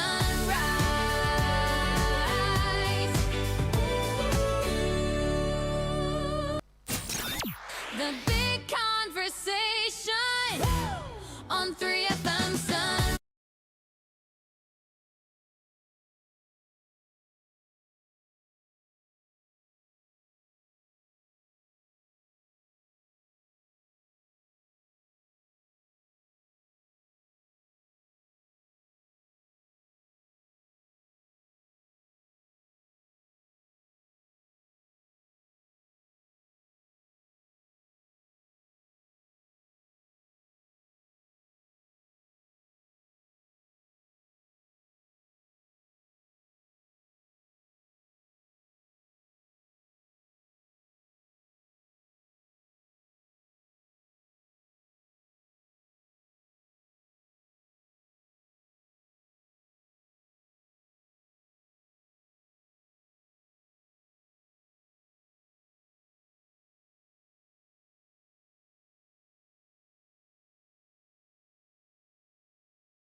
A decision to have revoked the license of GN Bank. That was under your administration. The court is essentially saying that in the entire exercise, your decision to touch GN Bank was wrongful, and it's brought back the conversation as to whether or not there was value for Ghanaians when the NPP administration decided to use the path it chose to restore credibility within the banking space. Thank you so much, and good morning to our cherished listeners and viewers on Facebook, right? And thank you so much for the opportunity, and good morning to my honorable, and he's a friend. So, I think we have to situate it within the right perspective, because the question you asked me, whether indeed we protected these banks vis-a-vis maybe taking down some indigenous banks and so on. You see, in 2015, Bank of Ghana did their quality asset review of all the banks, and the report suggested that over 9 banks were distressed and they must be rescued. You remember in one of the Dr. Baumia's lectures at Central University, he mentioned that if government doesn't step in, some banks will collapse. Some of the banks like Unibank with around 800 million and so on, just for them to really be able to really resuscitate themselves. But unfortunately, it didn't happen. There were diversions and so on. So in 2017, when we took over, the first thing we did, within 5 months, we had to let GCB take over 2 of the banks, Capital Bank and Unibank. GCB took over and made them so that they could safeguard the monies of the depositors. You remember in 2015, 2014, the DKM and so on, a lot of people died because all their livelihood were gone. So we felt that in order to safeguard the interest of the depositors, especially in a country where few people send their monies to banks and so on, if we allow it to collapse, there will be chaos. And that was the reason we decided to do that. So Bank of Ghana at that time decided that, well, looking at the banks and the way they were distressed, the minimum capital was around 120 million. And a lot of them didn't even meet that threshold. So they felt that let's have mega banks where you have a bank with 400 million. And they were given 1 year to try and recapitalize. A lot of the banks were able to do that. At the end, 23 banks were able to meet that 400 million. A few banks also had to merge. 6 of them had to merge to make it 3. Then GN Bank couldn't meet that threshold. So GN Bank decided to go back where they started off as they were downgraded. Yes, they were downgraded to go back because they started as savings and loans and upgraded to a universal bank. Then they said they will want to downgrade instead of a merger. Then they were downgraded, but the transition to the downgrade was done within 5 months. And within that 5 months, the bank did not show any sign of really being able to even operate as savings and loans because of a number of issues. So Bank of Ghana revoked their licenses. They raised 3 critical issues. One is that when you check their capital adequacy ratio, the amount of money after you have lent the money, you are supposed to have at least 10% positive one. They were in negative 61%. It means they didn't have cash at all stored in the bank. Secondly is that a lot of the customers and depositors went to withdraw their monies and they were not having monies. And they started closing down some of their branches, about 5-10 of them, because at that time at YE, we were paying our beneficiaries, the Arabic and the beneficiaries, through the GN Bank. So they go there and they will call you that they could not even withdraw the 400 cedis we were paying them at that time. So within that period, Bank of Ghana said they closed down 70 branches without their notice. And again, they didn't also have cash for even depositors. And the third one has to do with the fact that he opened 3 different companies and moved monies over 870 million Ghana cedi into one of the branches, and one of the branches in the US had $63 million and so on. So he did that without authorization from Bank of Ghana. So these were the real issues that they were that Bank of Ghana stood on and revoked their license because they will want to safeguard the interest of the depositors. Then he went to the Human Rights Court. At the court, Bank of Ghana responded to say that, well, he had to go through arbitration rather than a court. So that banter was there until the Supreme Court came with the ruling that he could really seek that redress in that court. And looking at his defense, because he said government was owing him a lot of money, and if that money had been paid to him, he will be able to. Bank of Ghana did an independent assessment to see the amounts of money government was owing him through the contractors and so on. And it was around 33 million. And that 33 million, even if it is given to the bank, still the bank will not be able to even meet its capital adequacy ratio. So the judge at that time revoke, at least affirm the revocation of the license by saying that indeed Bank of Ghana acted within the remits of the law and they acted rightly. So that was how he went for his campaign, saying that, well, he was targeted and so on. He went to President Mahama, told him, and President Mahama at that time had to promise him that when I come, I'll be able to give you back your license. He told him point blank that he will give him back his license. He filed for the appeal, and within the period now, it has been really upheld by the court that indeed it was unreasonable and they should relate the bank. Yes, because it was downgraded. Yes. So what you see, when you look at the trajectory and you look at the history behind it, I doubt if GN Bank will be able to come back, even the savings and loans. Because you look at the properties and other things. And again, on that score, would it not be because after the license was revoked, the properties were left to perish? And they didn't even have the capital to operate at the time that they were the license were revoked. They didn't have the capital to operate. Depositor didn't even get the amount. I am telling you that even at why you were paying them 400 cedis, they couldn't withdraw 400 cedis from them. And that was how dire that bank was.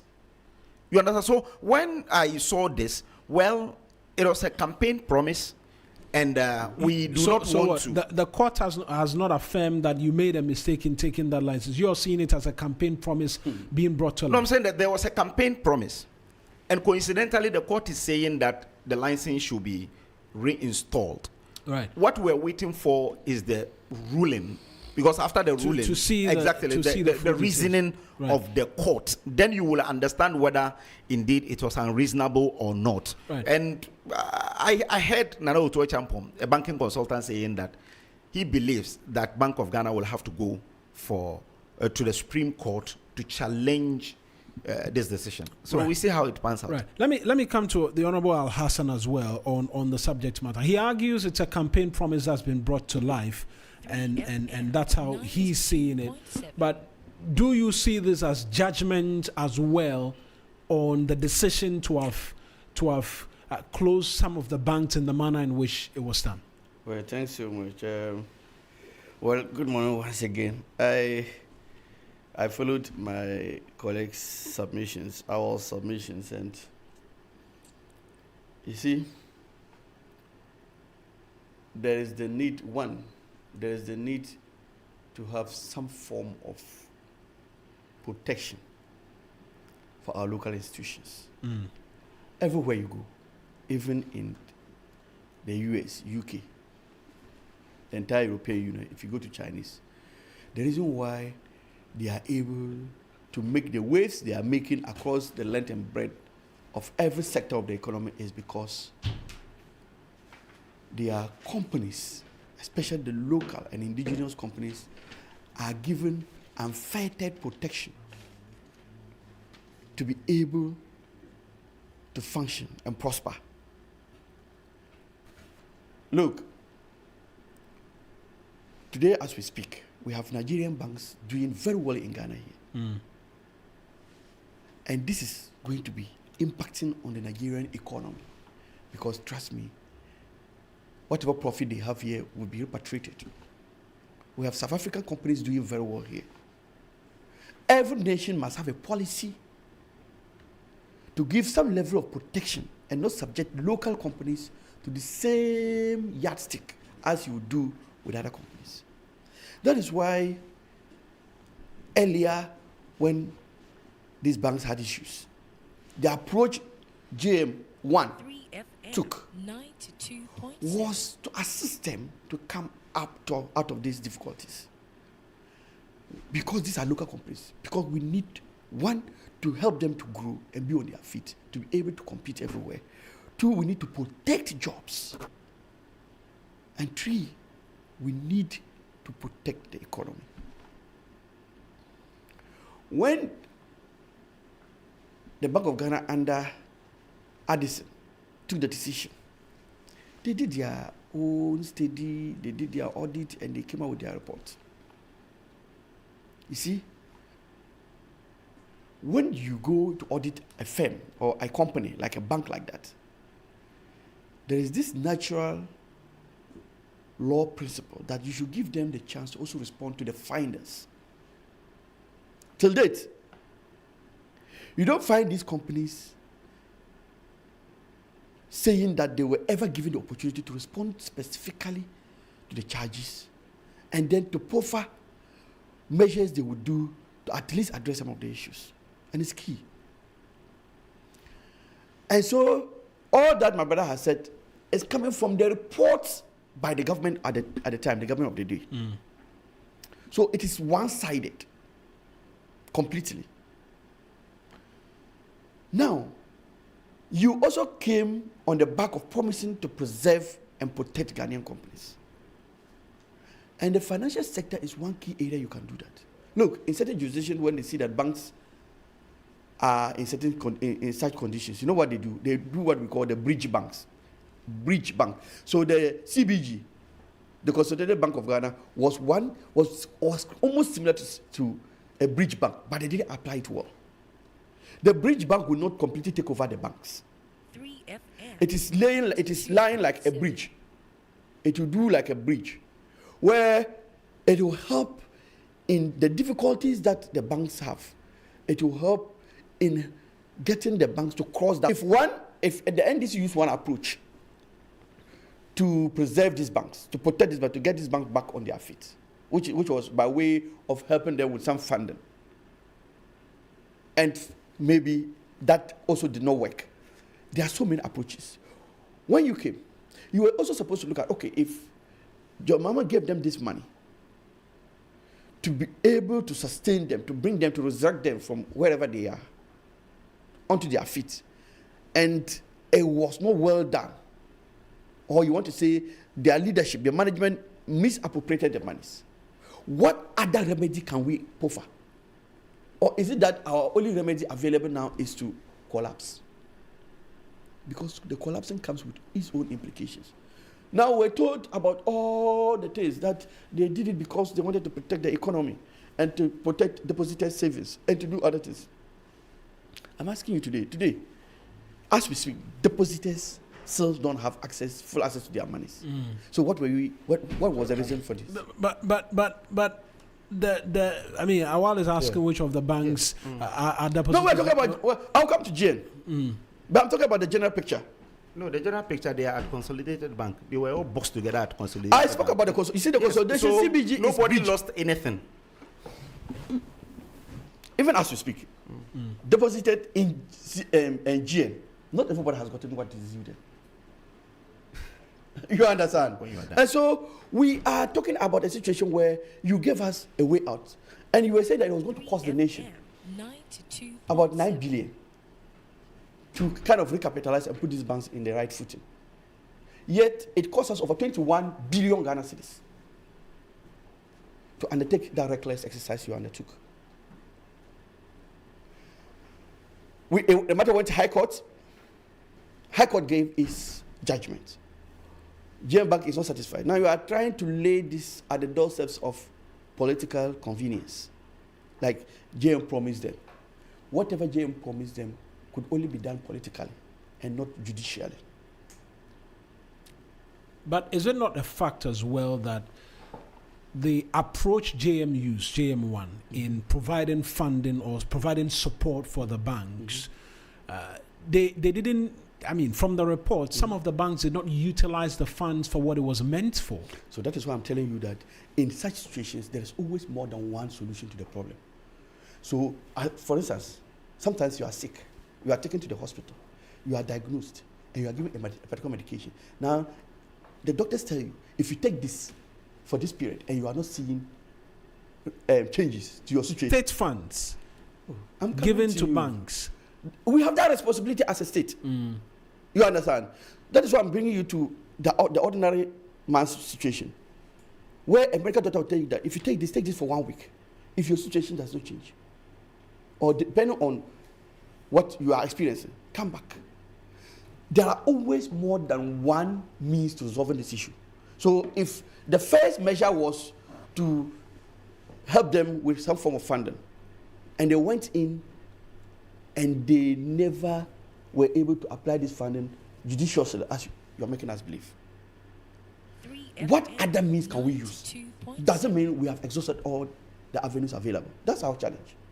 Let's explore other measures. That's why I was saying that the one other measure was to use the bridge banking system, which has been used in even US, where if you saw the way CBG was put, it was almost like the bridge system, but the application was wrong. They didn't use the bridge because CBG came to be like an annexation, right, if you like. So, you understand? So for you, this is vindication and not a political handing over? Like to me, the other banks, look, trust me, if their matter should, their issues should travel this length, you would have a lot of this restoration of licenses. And you would have brought us years back. You understand? Right. We're not saying there were no issues. We're saying the channel with which, or the means you use in resolving that issue was wrong. And the Court of Appeal has agreed. And you remember, the High Court is made up, the High Court that sat on the issue was just one judge. Today, there was the opportunity for 3 judges to look at the matter. And these 3 judges are coming out with this finding. Right. And they'll tell you that 3 heads are always better than 1. Absolutely. Let me go to Ebo Bachman. He's joining us in studio as well. He's the Deputy Communications Director of the United Party. Ebo, GN Savings and Loans license restored. Your thoughts on it and where this leaves us in the general conversation as to the banking sector cleanup? Yeah. Let me say good morning to your good self, my colleagues here, and our listeners this morning. You see, if we are going to succeed as a nation, one of the things we need to do is to support indigenous companies, whether they are financial companies or they are into trading, export or import or production. That is the only way we can succeed as a nation economically. That is why I have a problem with what was done to the local banks by the previous government. I don't think the solution to the problem was to collapse those banks. Especially when we know that they could have even supported them financially. If you thought depositors were at risk and that you need to protect them, then you solve the problem at the top so that depositors will not suffer. You don't just collapse the banks. And clearly, if you look at how the whole thing was done, I want to believe that, and I've always heard this belief, that some of the decisions were highly political. I mean, in for example, I don't see why GN Bank should have been collapsed, especially when it was known, that GN had, given a lot of money to contractors. And those contractors were supposed to be paid by the government so that they could pay back. Yeah, the argument was that the monies, when they were paid back, it will not cover for the deficit or the hole which was within the operation. So you pay, and that could have defray whatever hole that is there, partly, so that you even if you have to support them, you don't have to inject so much. I mean, banks go through stress. And what others do, if you go to America, for example, they will inject capital. They will support the bank because that is the only way you can support your local business. Intermediation is all about taking from the surplus unit to support the deficit unit. That's what intermediation is all about. So if at any point in time the bank is in distress, what you do is to support them to stand on their feet. I don't think it was proper. And let me tell you something that breaks my heart anytime I go to Cape Coast. The burden that was being occupied by UT Bank in Cape Coast, there's a place called Tantre in Cape Coast.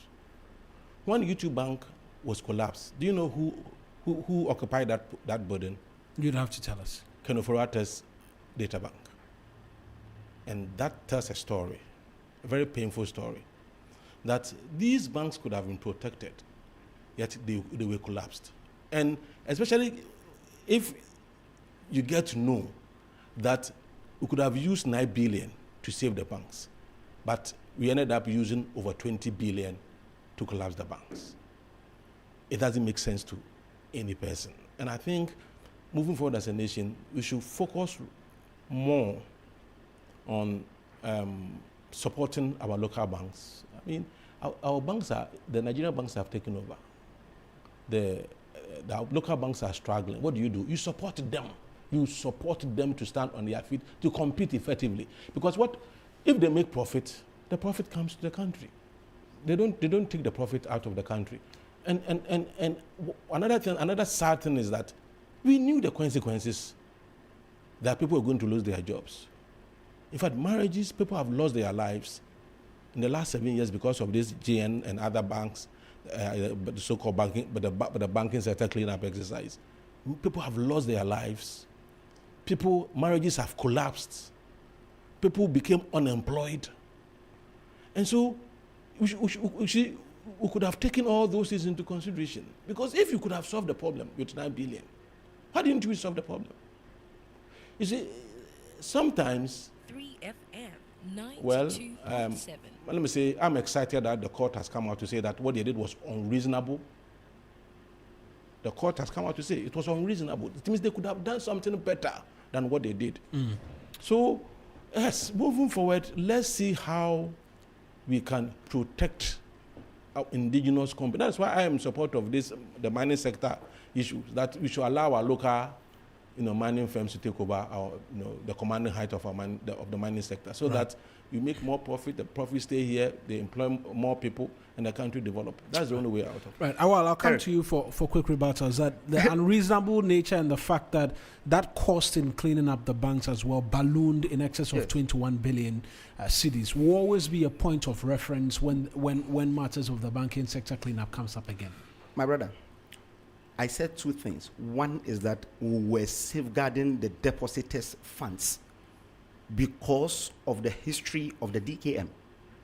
It was just hundreds of people. And a lot of people died around Techimai. He's from the north. He understands this very well. In the north, a lot of people died because their livelihood were taken away.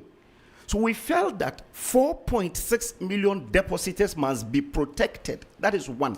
Two is that it is not true that we did not protect indigenous banks. Because you see, when the Bank of Ghana did their capital quality asset review in 2015, they tried to support those banks. UT Bank and Capital Bank. Capital Bank received 860 million from Bank of Ghana. You as NPP. I'm saying that Bank of Ghana supported Capital Bank with 860 million. They supported UT Bank with 620 million. I'm coming in 2016. You understand? When they supported them with that amount, it emerged that they diverted. It was under NDC, no problem. I said, under NDC, they did the quality asset review and felt that 8 or 9 banks were at the brink of collapse. They felt that we could support them to stand on their own and work. They supported Capital Bank with 860 million. Capital Bank diverted that amount. They supported UT Bank with the same amount. They also went and bought shares in different banks and did not inject it in the banks.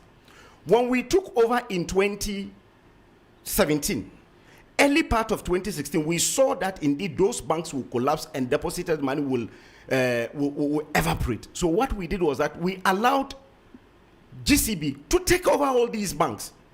We had conviction in Capital Bank. Atu Ese, the owner of Capital Bank, was jailed because of that action, because he diverted that money that was used to support him. That is one. Two is that there were 5 indigenous banks which were supported after they couldn't meet the 400 million. The government then felt that these 5 banks couldn't be left to collapse because they were very healthy, but they did not have the 400 million. So we set up the Ghana Amalgamated Trust. The choice in who the Ghana Amalgamated Trust supported was also subject. No, it is not. It is not because almost all the banks that were supported by the GATT were healthy. ADB, NIB, Prudential Bank, Universal Merchant Bank, which we all heard how it was even taken over. Which the rumors are that it even belongs to Ibrahim Mahama, those days when he was taken over. But we supported those banks. 5 indigenous banks were supported because the bank was healthy. They did not also, they didn't only have that 400 million. And God supported them and they stood on their own. What about Heritage Bank? In comparing Heritage Bank and so I'm coming. So Heritage Bank and 8 other banks were put together to form the Consolidated Bank of Ghana. Well, why not Prudential Bank? I'm saying that because Prudential Bank at that time was healthy. The only thing that was left with, if you could prove to me that indeed those 5 banks that were supported were not healthy, then you can prove. But everything points to the fact that at that time they were healthy, corporate governance, capital adequacy ratio, and everything. But the only problem is that they couldn't really raise that 400 million. So GATT was there to support them. So now we formed the Consolidated Bank of Ghana. So when I hear people say that we collapsed banks, there was no single bank that was collapsed. Not a single bank. So Capital Bank and UT were taken over by GCB. Those days where you could find UT Bank, they change everything and make it Ghana Commercial Bank. One is at Mile 7. That's where I bank now. It's a GCB. It used to be UT Bank, but it's now GCB. We took over and safeguard the deposited funds. Then again, we put everything together and had consolidated the Bank of Ghana. So and we put all these banks together, and those who are in charge of these banks are in court today. Will you safeguard the interest of workers who are in hundreds and 4.5 million depositors? We took the other way around. We believe that some of the officials of the banks deliberately did it, and they were able to get a lot of money and diverted them. And we were vindicated because the court sentenced Atu Asian. That's just one individual. But the rest are still in court. In fact, even Atu Asian, the rest are still in court. One individual. I'm saying that Atu Asian is on bail pending. Yeah. I'm saying that, but there was a conviction. No, that is not. You understand? So what I'm saying is that, and the cases are still in court. What we have learned so far is that the current Attorney General has discontinued one. The one with his own NDC member.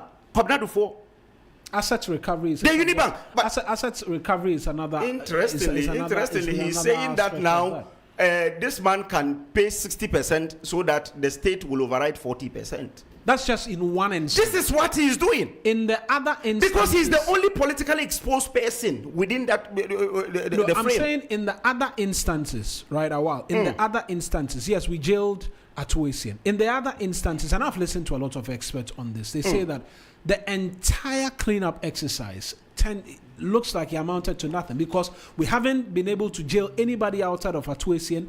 And I get you. The cases are in court. Yes. It's not a subject matter of debate. But in terms of recoveries, because it has cost the taxpayer 21 billion plus. We have something we call CBG, which is 100% owned Ghanaian. We injected that money into CGB. That's what we have today. It's one of the biggest banks in this country, aside GCB. That should tell you that indeed we have something to show. Right. On clarifications, we don't know that Ibrahim Mahama owns. I'm saying that the rumor at that time, because it was Merchant Bank. It's not a statement. No, I'm saying that it was Merchant Bank. I just need to. He was indebted to Merchant Bank. At a point in time, it got collapsed and sold to Fortis. At that time, the allegations were that it belongs. Those are statements of fact. That's why I said that. I'm saying that it belongs to about. It belongs to him. I even mentioned that it is an allegation that it belongs to Ibrahim Mahama, but it was safeguarded. Fair. Let me hear a quick thought again on this, and then we can do a quick break and return to talk about free speech. One is our trying to tell us here today that jobs were not lost. Jobs were lost. I mentioned it. But we felt that 4.6 million people who had deposited their money are better than those who are working in those banks. But fortunately you ask me a question. But just a quick one. Those at CBG today you've answered this question. You've answered this question. Just to add, those at CBG now have job security because they work and they'll go to pension at 60. Fair enough, Honorable. Do you know that at the end of their mandate, NIB was almost gone. NIB was operating at a loss of 5.6 million Ghana cedis. NIB. And the cost of capital ratio was even of about 100%. And they were operating with negative equity. Today, as we see, within 1 year, go to NIB and they'll tell you the story of NIB. Last year, 2025, NIB recruited over almost 100 people. It was highly political. You understand? And we are all paying for it because the amount of money you said you were going to use, you used far in excess, multiples of that amount in that exercise. Right. You understand? And I have seen him trying to justify the situation or the case with the conviction of Atoesien. Look, no one ever said there was no wrong. That is why I sat here and said that. If you felt that monies that were given to them were misappropriated, that is one leg. So deal with it. The fact that in this organization, the CEO has done something wrong, that does not mean that this organization is rotten. No, it is just that individual act, which must be punished, which is what you are doing. But it doesn't mean you should run down that whole organization simply because the individual who took the decision took the wrong decision. Right. So it was a criminal liability he had to bear, which he's bearing today. But it doesn't still justify that recklessness that we saw with that decision. Right. So, Ericus, final quick word on that. I really don't understand this argument by MPP that because the depositors were in danger, you had to do they had to do what they did. You see, if depositors were in danger, banks would work again to remove that danger. I think that would have been better than... I said the banks were not working when we were supported. No, listen to the point I'm making. The point I'm making is that the banks were in distress, and as a result, it affected depositors. And I'm saying that you could have used 9 billion to solve the bank's problem. But they were supported and they dissipated the amount. But you ended up spending 21 billion to solve the same problem. And it doesn't make sense at all. It doesn't make sense at all. Let me say this on record.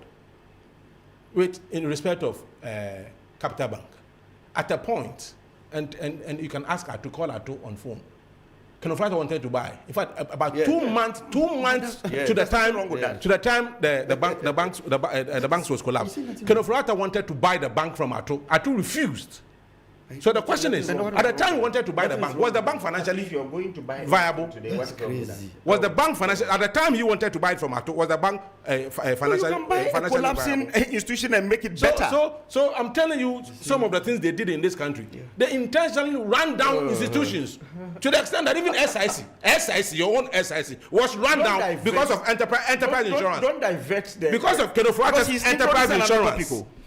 They ran down SIC.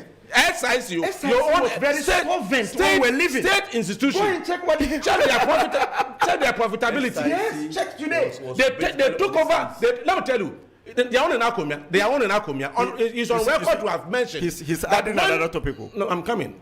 I'm saying that they are on an Akomia. The Akomia is on record to have said that. New topics. He was on record to have said that he wanted a loan from ADB when he was the CEO of STC. And the ADB told him that the only way they will give him the loan is if his insurers are enterprise insurance. Can you imagine that? State institution ADB. And was said on record. Yes, on record. The video is out there. ADB is not state institution. You see? What is our percentage there? The state doesn't even have up to 50%. No. So the state is I think saying that it is not a percentage 50. You can have 20% and still be the highest. Let me go for this. But do you know that the government spokesperson today? Let me explain. No, he doesn't understand the issue. It's not just about getting 50% plus one. We should take the share.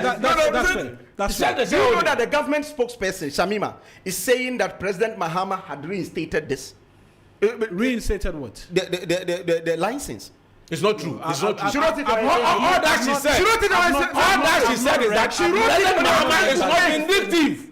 It's not it's not vindictive. So what does that mean? It's vindictive. He promised. Gentlemen, let me go for this break. When I return, your microphones are off. When I return from this break, we'll talk free speech here on the 3FM Sunrise. This is where the future of global finance takes shape. Join over 500 leading financial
.30 to the top of the hour. You're still here with us on the 3FM Sunrise. My guest in studio, Ebu Bakman, Deputy Director of Communications of the United Party. The Honorable Al-Hassan Abdul Fattah, who is a Member of Parliament for Yendi, as well as Awal Mohammed, who is Communications Team Member of the NPP. Awal, I'll start with you again on the subject matter of Abronye and free speech. The argument is that yes, there is a right to free speech, but there must be a bit more in terms of responsibility as well. What is the NPP's concern in relation to his arrest and the subsequent granting of bail? Because we've seen the court's reasoning, and the court said that he was granted bail and was pretty much committing the same offense, and so heeded to the argument of the prosecutors. Where lies the cry of the NPP that this is political in nature? Thank you so much. This morning from this studio, I'm driving straight to the premises of Supreme Court, where I will join our General Secretary, Lawyer Justin Kodua-Frimpong, to present a petition against one of the judges, especially the one at Adenta Court. Now, in Ghana, our constitution is clear that nobody is guilty until proven guilty by a competent Everybody court. is innocent until proven guilty. Okay, so everyone is innocent until proven guilty by a competent court of jurisdiction. Or the person pleading guilty is implicit. If the person pleads guilty, then he can be convicted on that. Abronya has never been convicted of any of such crimes. He has been doing politics for well over 20 years. He has been a deputy youth organizer in the region. He has been a regional youth organizer, a regional vice chairman, and a vice chairman of the party.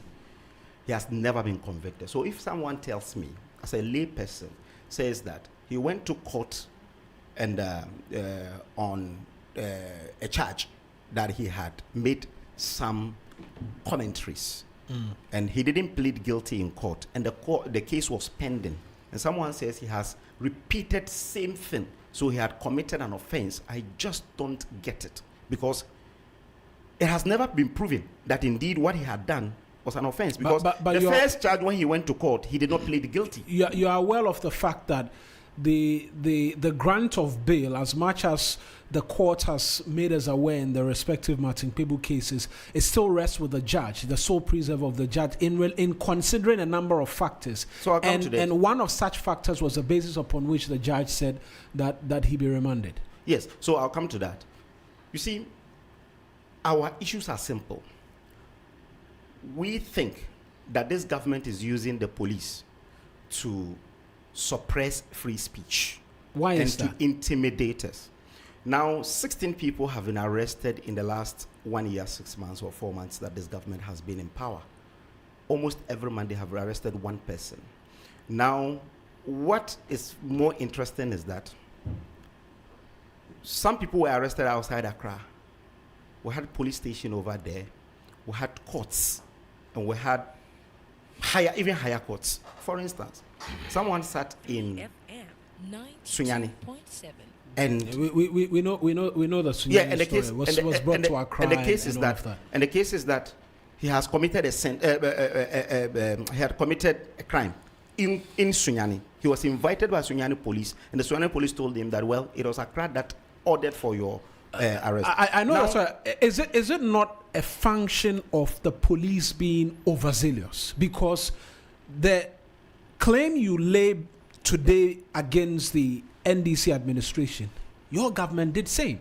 In fact, there's been copious examples of your national organizer today asking for persons to be prosecuted by the police on the same charges, which is being used against which other one? If you can give me an example. Sections 208. No, I'm asking if you can give me an example.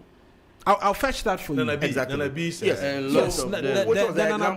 Nanabi example, which was so the Nanabi example was on Mensa Thompson. Yes, Mensa Thompson. That's why I asked the question. Mensa Thompson published a falsehood. I'm not saying we should get into the detail. No, what I'm saying is that if we don't get into the details, we'll not understand it. On the subject matter of when the two parties, and I say the two parties here because the NDC, whilst in opposition, was also raising concerns about prosecutions in such a... Is it not then the police? Because they are the ones picking up the individuals. No. There are instances where you can blame the police, but other instances, just like Baba Amando, you don't blame the police. And again, I mentioned it. There are two courts. Almost all our people who have been brought to Accra and those who were arrested here in Accra were sent to the two courts, Court 9 and the Adenta Court. Why is that so? Accra has numerous courts, but why is it that these two courts are the only people that, the places that they send them? That is one. Two is that when you check the judge, one of the judges in this case, who had remanded two of our people, he went on retirement and President Mahama recalled him and appointed him as a High Court judge. So how do I think that I will face that judge? Who contested as judge. No, if that judge. Yes, you have MPs, NDC MPs, former MP for Sege, he's at High Court today. former MP for former MP. No, we didn't know that. No. Let's not get into. You set the pace for us to appoint Mawuena, but you see, we have 4. I can mention 4 former MPs. Former NDC MPs who are judges today. You're just generally right now admitting to the fact that you are appointing you also appointed. We didn't appoint any politician. You just admitted that. He mentioned but let me and I'm telling him that we have 5. So we're saying that this government is using the police and a section of the judiciary to intimidate us. You come in for me on the subject matter. I think, look, NPP, they owe Ghanaians a duty to help the police today to deal with Abonye. But Abonye has not committed a crime to the extent that it's not been proven by a court. On February 8, 2022, which government was in power? The NPP. Do you know that Abonye was arraigned before Accra City Court on 2 charges: publication of false news and offensive conduct conducive to the breach of peace? Which government was in power? The same person. In your government, you couldn't even contain him. No, who's that? Your government. Who was the charge? I told you, go and check. February 8, asking who was the complainant in that case? How are you asking me all these questions? But you are telling us that he has been arraigned before the court. Who was the complainant? It was President Mahama who was the complainant. So did he go to? You understand? So he was saying that, and the case also did not continue because for want of prosecution, the prosecution didn't have any case to prove. So that's why I'm saying that he was never convicted. President Mahama took. Yes, but criminal matters are prosecuted by the state, and so you found him saying that the complainant. How President Mahama? My memory, if my memory serves me right, the only time I know Abonye was sent to police. When you are talking, President Mahama as a complainant. These interjections, we can do it, but usually when my colleague is talking, I normally don't intervene. Now, do you know that even when we came to power and they went to opposition, the same general secretary that he says he's going to accompany to where Supreme Court to file something, filed a petition against Abonye. Justin Frimpong Kodia filed a petition against Abonye.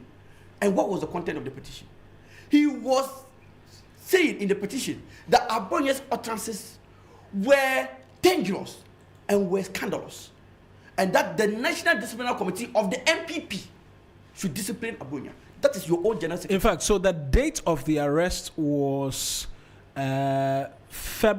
Tuesday, February 15. He had made comments to suggest that the former president then was plotting a coup, and the police. The complainant was President Mahama. I'm not sure that complainants, because subject matters of coup are matters of interest. I'm just making that president who reported him to the police. It's on record. He's on the floor. Your government took him to court. It's on record that your government took him to court for this conduct of his, and your general secretary, even as recently as before your national primaries, your general secretary filed a petition against the same Abonye.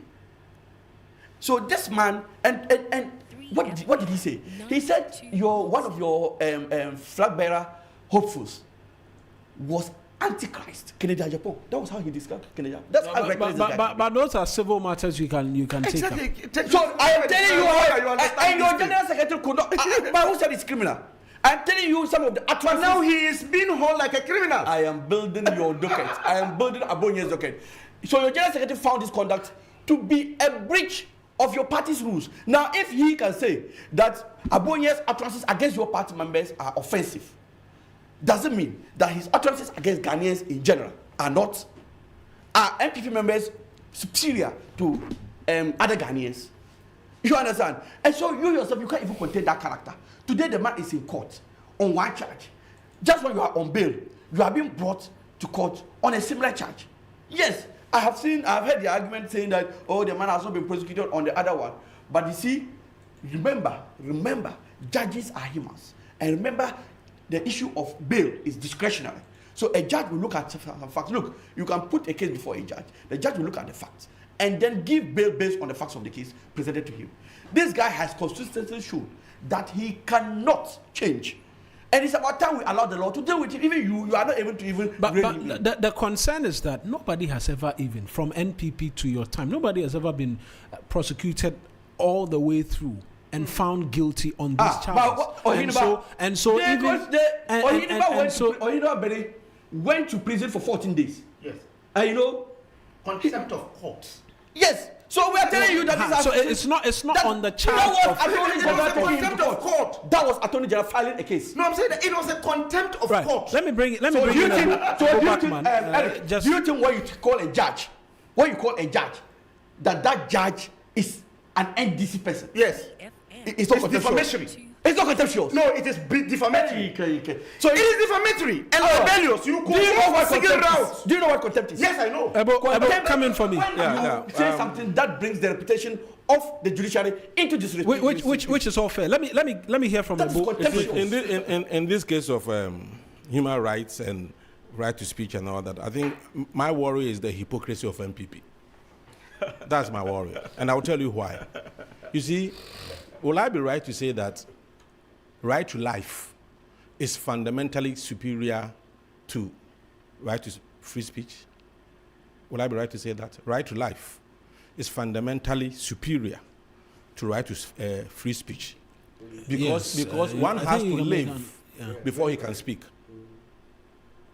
Or in this country, 8 people lost their lives in 2020, during 2020 elections. What did the previous government do about it? 8 people, human beings, lost their lives. It was no issue. His own flag bearer, Dr. Bawumia, was the chairman of the police council at that time. What did the police do about it? Because there were some policemen involved.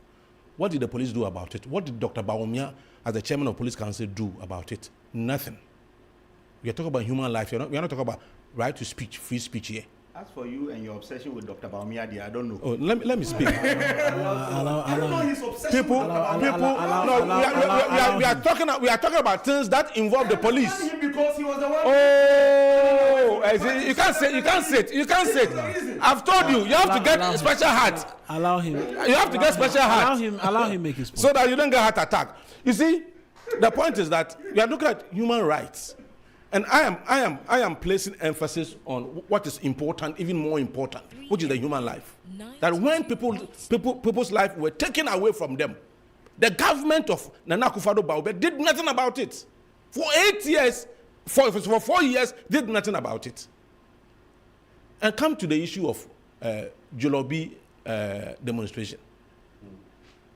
50 people were arrested in a single day. 50 people were arrested. Some were remanded into prison custody. And I became passionate about it because a friend of mine who had gone to church was just going home from church. He was also arrested as part of the demonstrators. He told me his prison number was 16 when he was sent to Nsawam.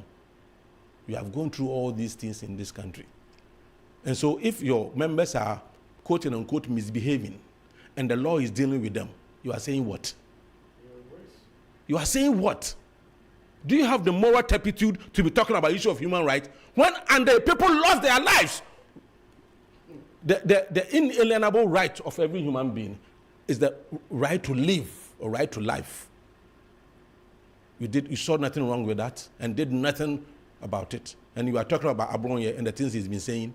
Insulting Archbishop Duncan Williams like he's his classmates.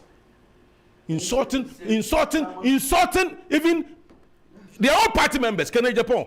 That even elephant or snowcline is sensible than Kennedy Japan. But about those matters, you take them up on defamatory. No, you are talking. I'll come to the aspect democracy. Responsible speech. If you democracy me this morning, I was talking about responsible democracy speech. requires decency.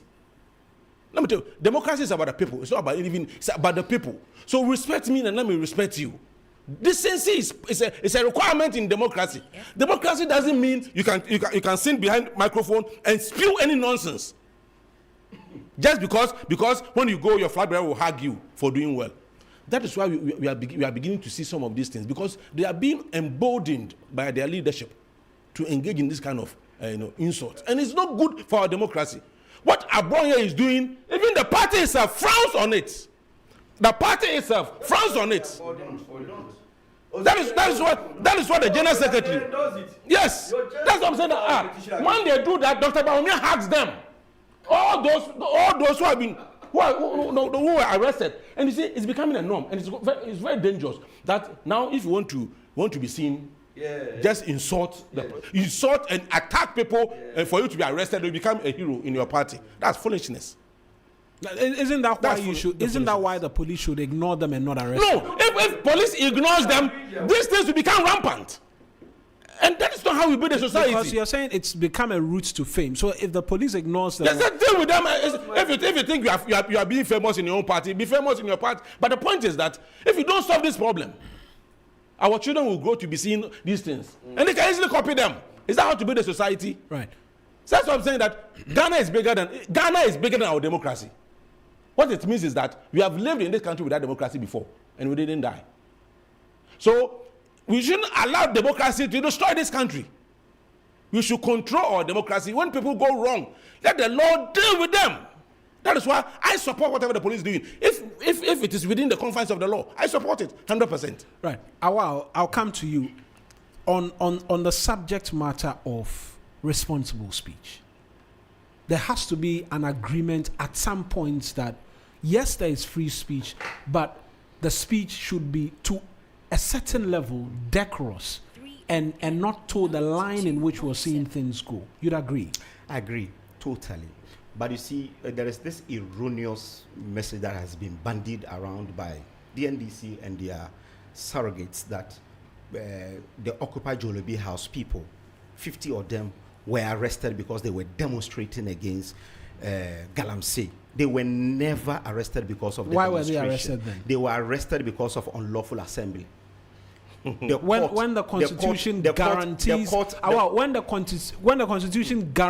the right to what is it to demonstrate? Okay, so they applied to the police that they needed protection to demonstrate. The police went to court, and the court injuncted them from demonstrating. They went and started massing up there, and that constituted unlawful assembly, and they were arrested because of unlawful assembly. Your other man who was arrested over there, the police were there to do a soup. If they come here for a soup, they can arrest everyone here. And later, the others will be set free. If you are not part of it, you'll be set free. And this is. And the guy was sent to prison. Prison. Who sent him to the prison? Are you saying his name? Why was he sent to prison? Killian Kofi Komachi. I can give you someone to call him. Prison. Why was he Killian Kofi Komachi sent to prison? He wasn't even part of them. We have to That is one. Two is that I agree. I should stop the lies. Indeed, who lies more than you and your flag bearer? Close to 20 years as a communicator. I've never been cited for defamation or anything. Exactly. And I do not support. I don't support any insult in any form of shape. However, what you think is ethical might not be ethical to anyone. Again, because we have the right to free speech. If you think someone has defamed you, you can go to court. You remember the story of Asiedun Ketia and Delegate. They wrote a story that he had a house at Diasi in Kumasi. He mentioned that the house didn't belong to him. Very well known. He did not cause for the arrest of Delegate people. He sent them to court and got remedy. Again, just recently, an imam sat in Tafo on a member and said Napo is gay. Napo has sent him to court for a civil remedy. When Kojo Ponkrumah was Works and Housing Minister, someone alleged that Kojo Ponkrumah was engaged in Galamsey. He did not cause for the arrest of the person. He went to court and got compensated. So, if someone has defamed you, you do not use Black Maria to arrest that person. No. We are talking about two different issues here. Abronye was arrested with Black Maria because there's an element of criminality there. Okay. Was it not because he was? He said the IGP was corrupt. He was. You understand? No, because he had been denied bail. No, that was being the first taken to custody. That's the only reason why the he was brought there in Black Maria with over 200 police officers. I was there. I was in court that day. We can all speak to the I was in court that day. You see, what we are seeing is that if our people speaks, they arrest them. If their people speak, they don't arrest them. Now, there's this man called Listowel Nanapoku. Listowel sat on CTV and said that Adam Bonner's appointment is a calculated attempt by the government to destroy this country, because he claimed that Adam Bonner supplies guns to people in Boko for them to kill each other. He was never arrested. He mentioned in that video that Dampari IGP. I have the video. I can send it to you. I have the video. I can send it to you. I can send it to you. Yesterday, Mugabe Masi is on video to have said that just yesterday, to have said that some of the criminal activities happening in this country, there are police officers who are giving guns to criminals to perpetrate all these things. He has not been arrested. But our people, someone said Dumso is back. He was kidnapped from Sweden and was brought here in Accra. Because of time. He was kidnapped. Mohammed. Thank you. Kidnapping. Honorable. Two minutes. I mean, yeah. Final. Let me answer one. When I sit here, when I say that the president, especially maybe the president is involved in Galamsey, like was said by Mr. Thompson.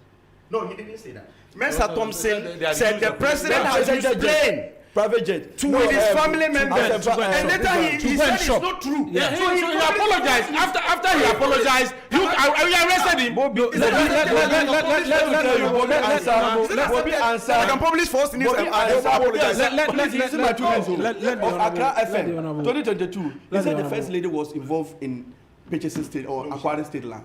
Bobby answered. She stole it. So tell me. He didn't go. That was why they arrested him. Is it civil or criminal? He was invited by the police to come and explain things. So why should he didn't do that? Why shouldn't it be the first lady? The overzealousness of the police. So you see, it's coming. You ask. So you've just admitted to the overzealousness of the police. In some instances, which is a government of everything that both parties complain about. That's a government of what the both parties complain about. For which reason NIB came for him. So is it civil or criminal? President is civil. Thank you. Yes. But why will NIB? So you are repeating what we have. We did that wrong. You repeating it?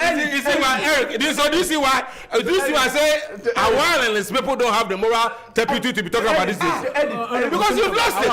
You've lost it. You did. To matters of free speech, we have a global measure.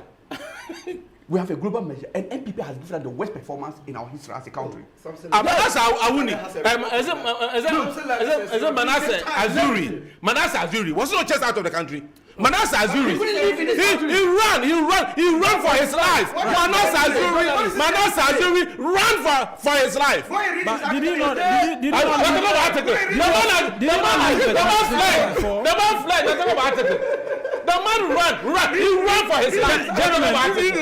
Gentlemen, thank you very much. I'm supposed to pick quick thoughts from you on the medical negligence. It's one of the subject matters. So a minute each on that. The family of Charles Emisa have sued the 3 hospitals. Just quick thoughts, 1 minute each, and then. I think that is in the right direction. I believe that that will help us a lot. I am happy with the report by Professor Ajimai Badu Akosa, how meticulous they have been throughout, and they were able to really cite people. This is the first time we're seeing a comprehensive report like this.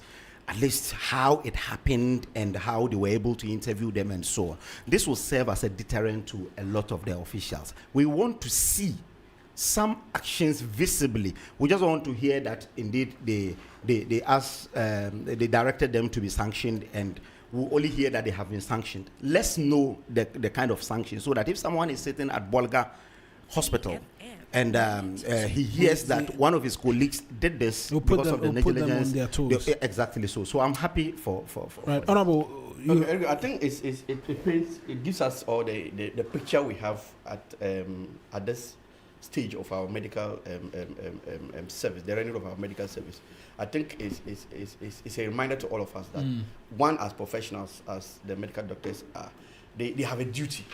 In fact, sometimes you go to them and you think that some of them behave as if they are doing us a favor. You understand? And they should see it as a duty they are. In fact, some of them, before you are even you are ushered into this profession, you are ascribed to some oath of office. You understand? And some of them, their conduct goes contrary to what we see on the ground.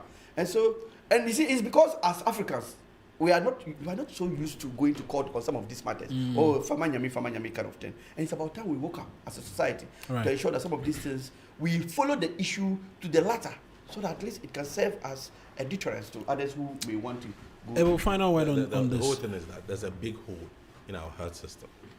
There's a big hole. Whether we like it or not, let's fill the hole. As a nation, last I said it, there are two places you don't have to joke with: hospital and prison. Especially if you're a politician, you either go to prison or you end up at the hospital. So at least make those places a very nice place, so that when you end up there, you can enjoy some. You can have a good life. Right, gentlemen, thank you very much. Yes. Hold on. Medical negligence. Yeah. I have 2 pieces on it. The Ridge Hospital, they said they had a third video on the rough thing that they were accusing the young man of doing something wrong. Have they presented the video yet? No. Awal is not concerned about that third video. Oh, no, I'm concerned about the war you waged some time back on people who are 60 years and were still remaining in the office. And you are quiet on that as well. No. I'm talking about... A lot about... of people here today I'm talking about the health they issue. Are over 60 years. Oh, relax. We are talking about it is something that you and I did when you were on TV. But you said, you gave us notice on the 5th of August 2020 that you were not going to do post-retirement contract, and you did more than that. GRE. Should I listen? Right. Yeah, that's what I'm saying. So I wanted it to be consistent that today, those who are there.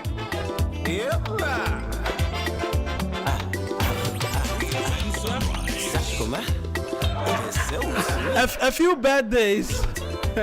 A few birthdays we have to sort out of the way. A big thank you to Awal Mohammed, as a member of the NPP's communications team. The Honorable Member of Parliament for Yendi as well.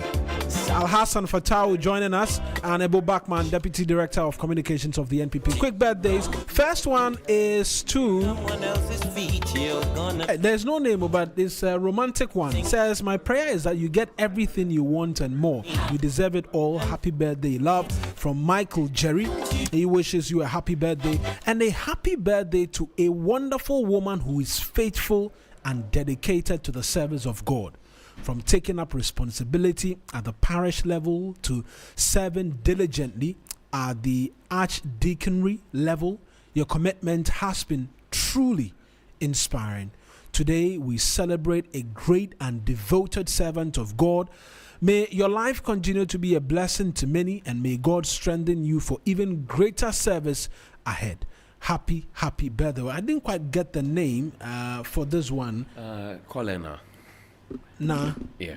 Nah. Happy birthday to you, Nah. And a big birthday to Bill Shen of 3 Sports.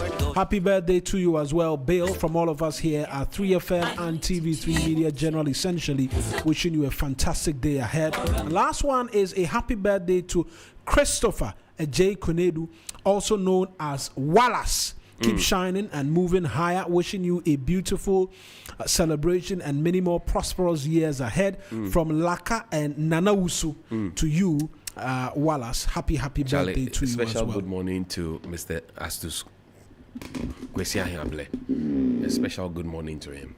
Yeah, special one to him. Mr. Astus Kwesiahiable. We wish him well. Queen Numbu. Queen Nura is here to do the news update for us. I just committed a blunder. We don't name Numbu in our corner. Queen Nura, how are you doing? Very well, Johnny. What's this with the red, gold, green? Yeah, I mean, I'm gearing up for the Black Stars. Right, yeah, right. Hey, let's go. Let's go to the finale. Charlie, but how's your project going? What project? You started a project during the GMB competition. GMB, yes. How's the project going? A bit stalled, I'll be honest. Yes, I mean, work has me here, so Right. it's difficult to always commute. Right. But Right. I'm hoping to, Fantastic. do something in the near As always, we trust. Right, As that's our always, show we trust. for today and for the rest of the week. We're back, God willing, Monday with another exciting edition. Queen Nura will do the news update for us now. I promise on my own and me, I no get issues. Take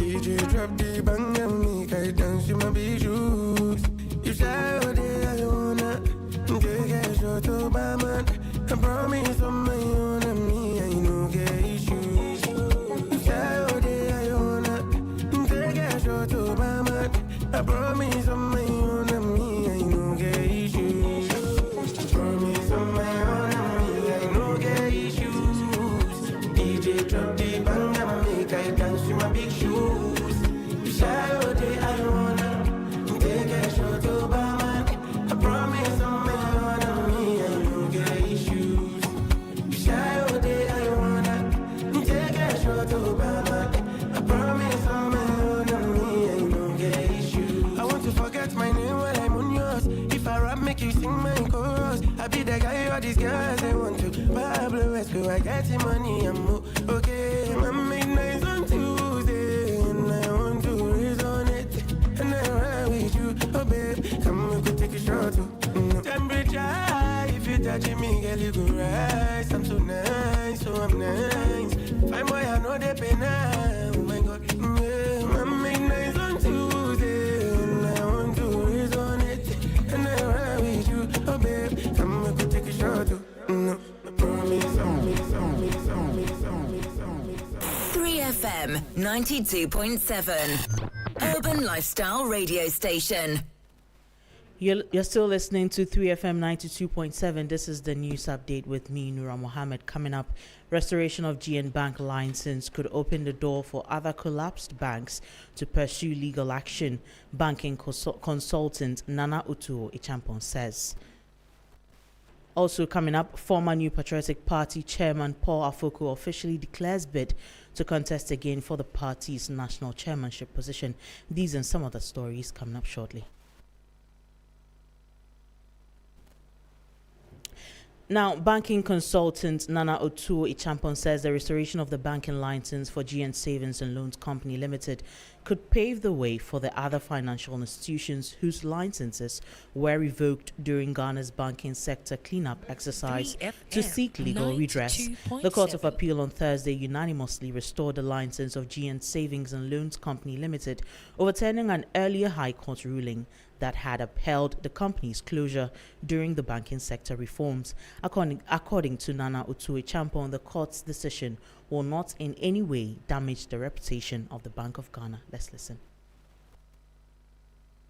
So therefore, we can foresee that this may not be the last with others that may want to come, because as you know, there are 5 sectors of the financial system as of now. We have the universal banks, some of which went similar to our GN savings and loans. We have the savings and loans, some were collapsed. We have finance houses, some were collapsed. We had the microfinance. The only sector that was ring-fenced was rural banks. Rural banks were not touched. Meanwhile, former national chairman of the opposition New Patriotic Party, Paul Afoko, has officially announced his intention to contest again for the party's top executive position, promising to reunite and rebuild the MPP following its disappointing performance in the 2024 general elections. Addressing regional executives, members of the Council of Elders and Council of Patrons in the Greater Accra region, Paul Afoko said the MPP had lost significant political ground and required experienced leadership to restore the party's fortunes ahead of the next elections. Now, the Public Accounts Committee is urging immediate action from the Greater Accra Regional Minister to shut down a growing livestock market located at Kanda near the National Mosque. The sale of cattle, goats and other livestock at the site is creating environmental and sanitation concerns that are negatively impacting the image of the capital. Now, here's the Vice Chairman of the committee, David Supokwansa, speaking to journalists. Let's listen.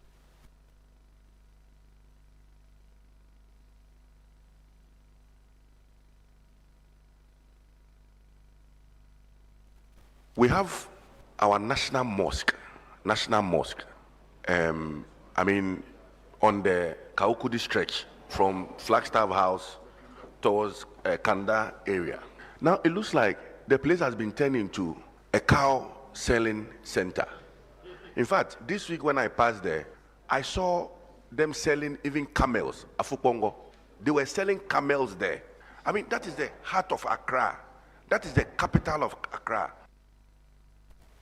Before we go, Municipal Chief Executive for the Ghana East Municipality, Edmond Agbo, has promised swift action against developers who have encroached upon a river body, thereby causing flooding in the Abokobi enclave.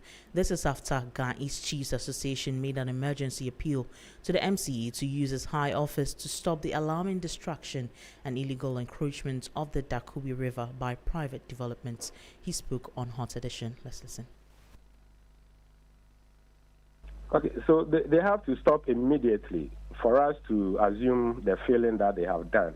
And again, we all sometimes travel to the Western world. We see buildings in rivers, lakes, and all that.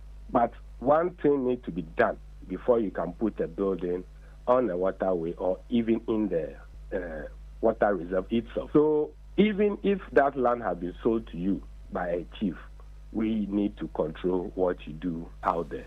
And with impunity, they don't come for the permit. They don't even come for us to sit down. It is always filling the waterway. That's it for News Update right here on 92.7 FM. I am Nura Mohammed. Coming up next is 3 Lounge with AJ. 92.7. Have a good morning. Follow us on social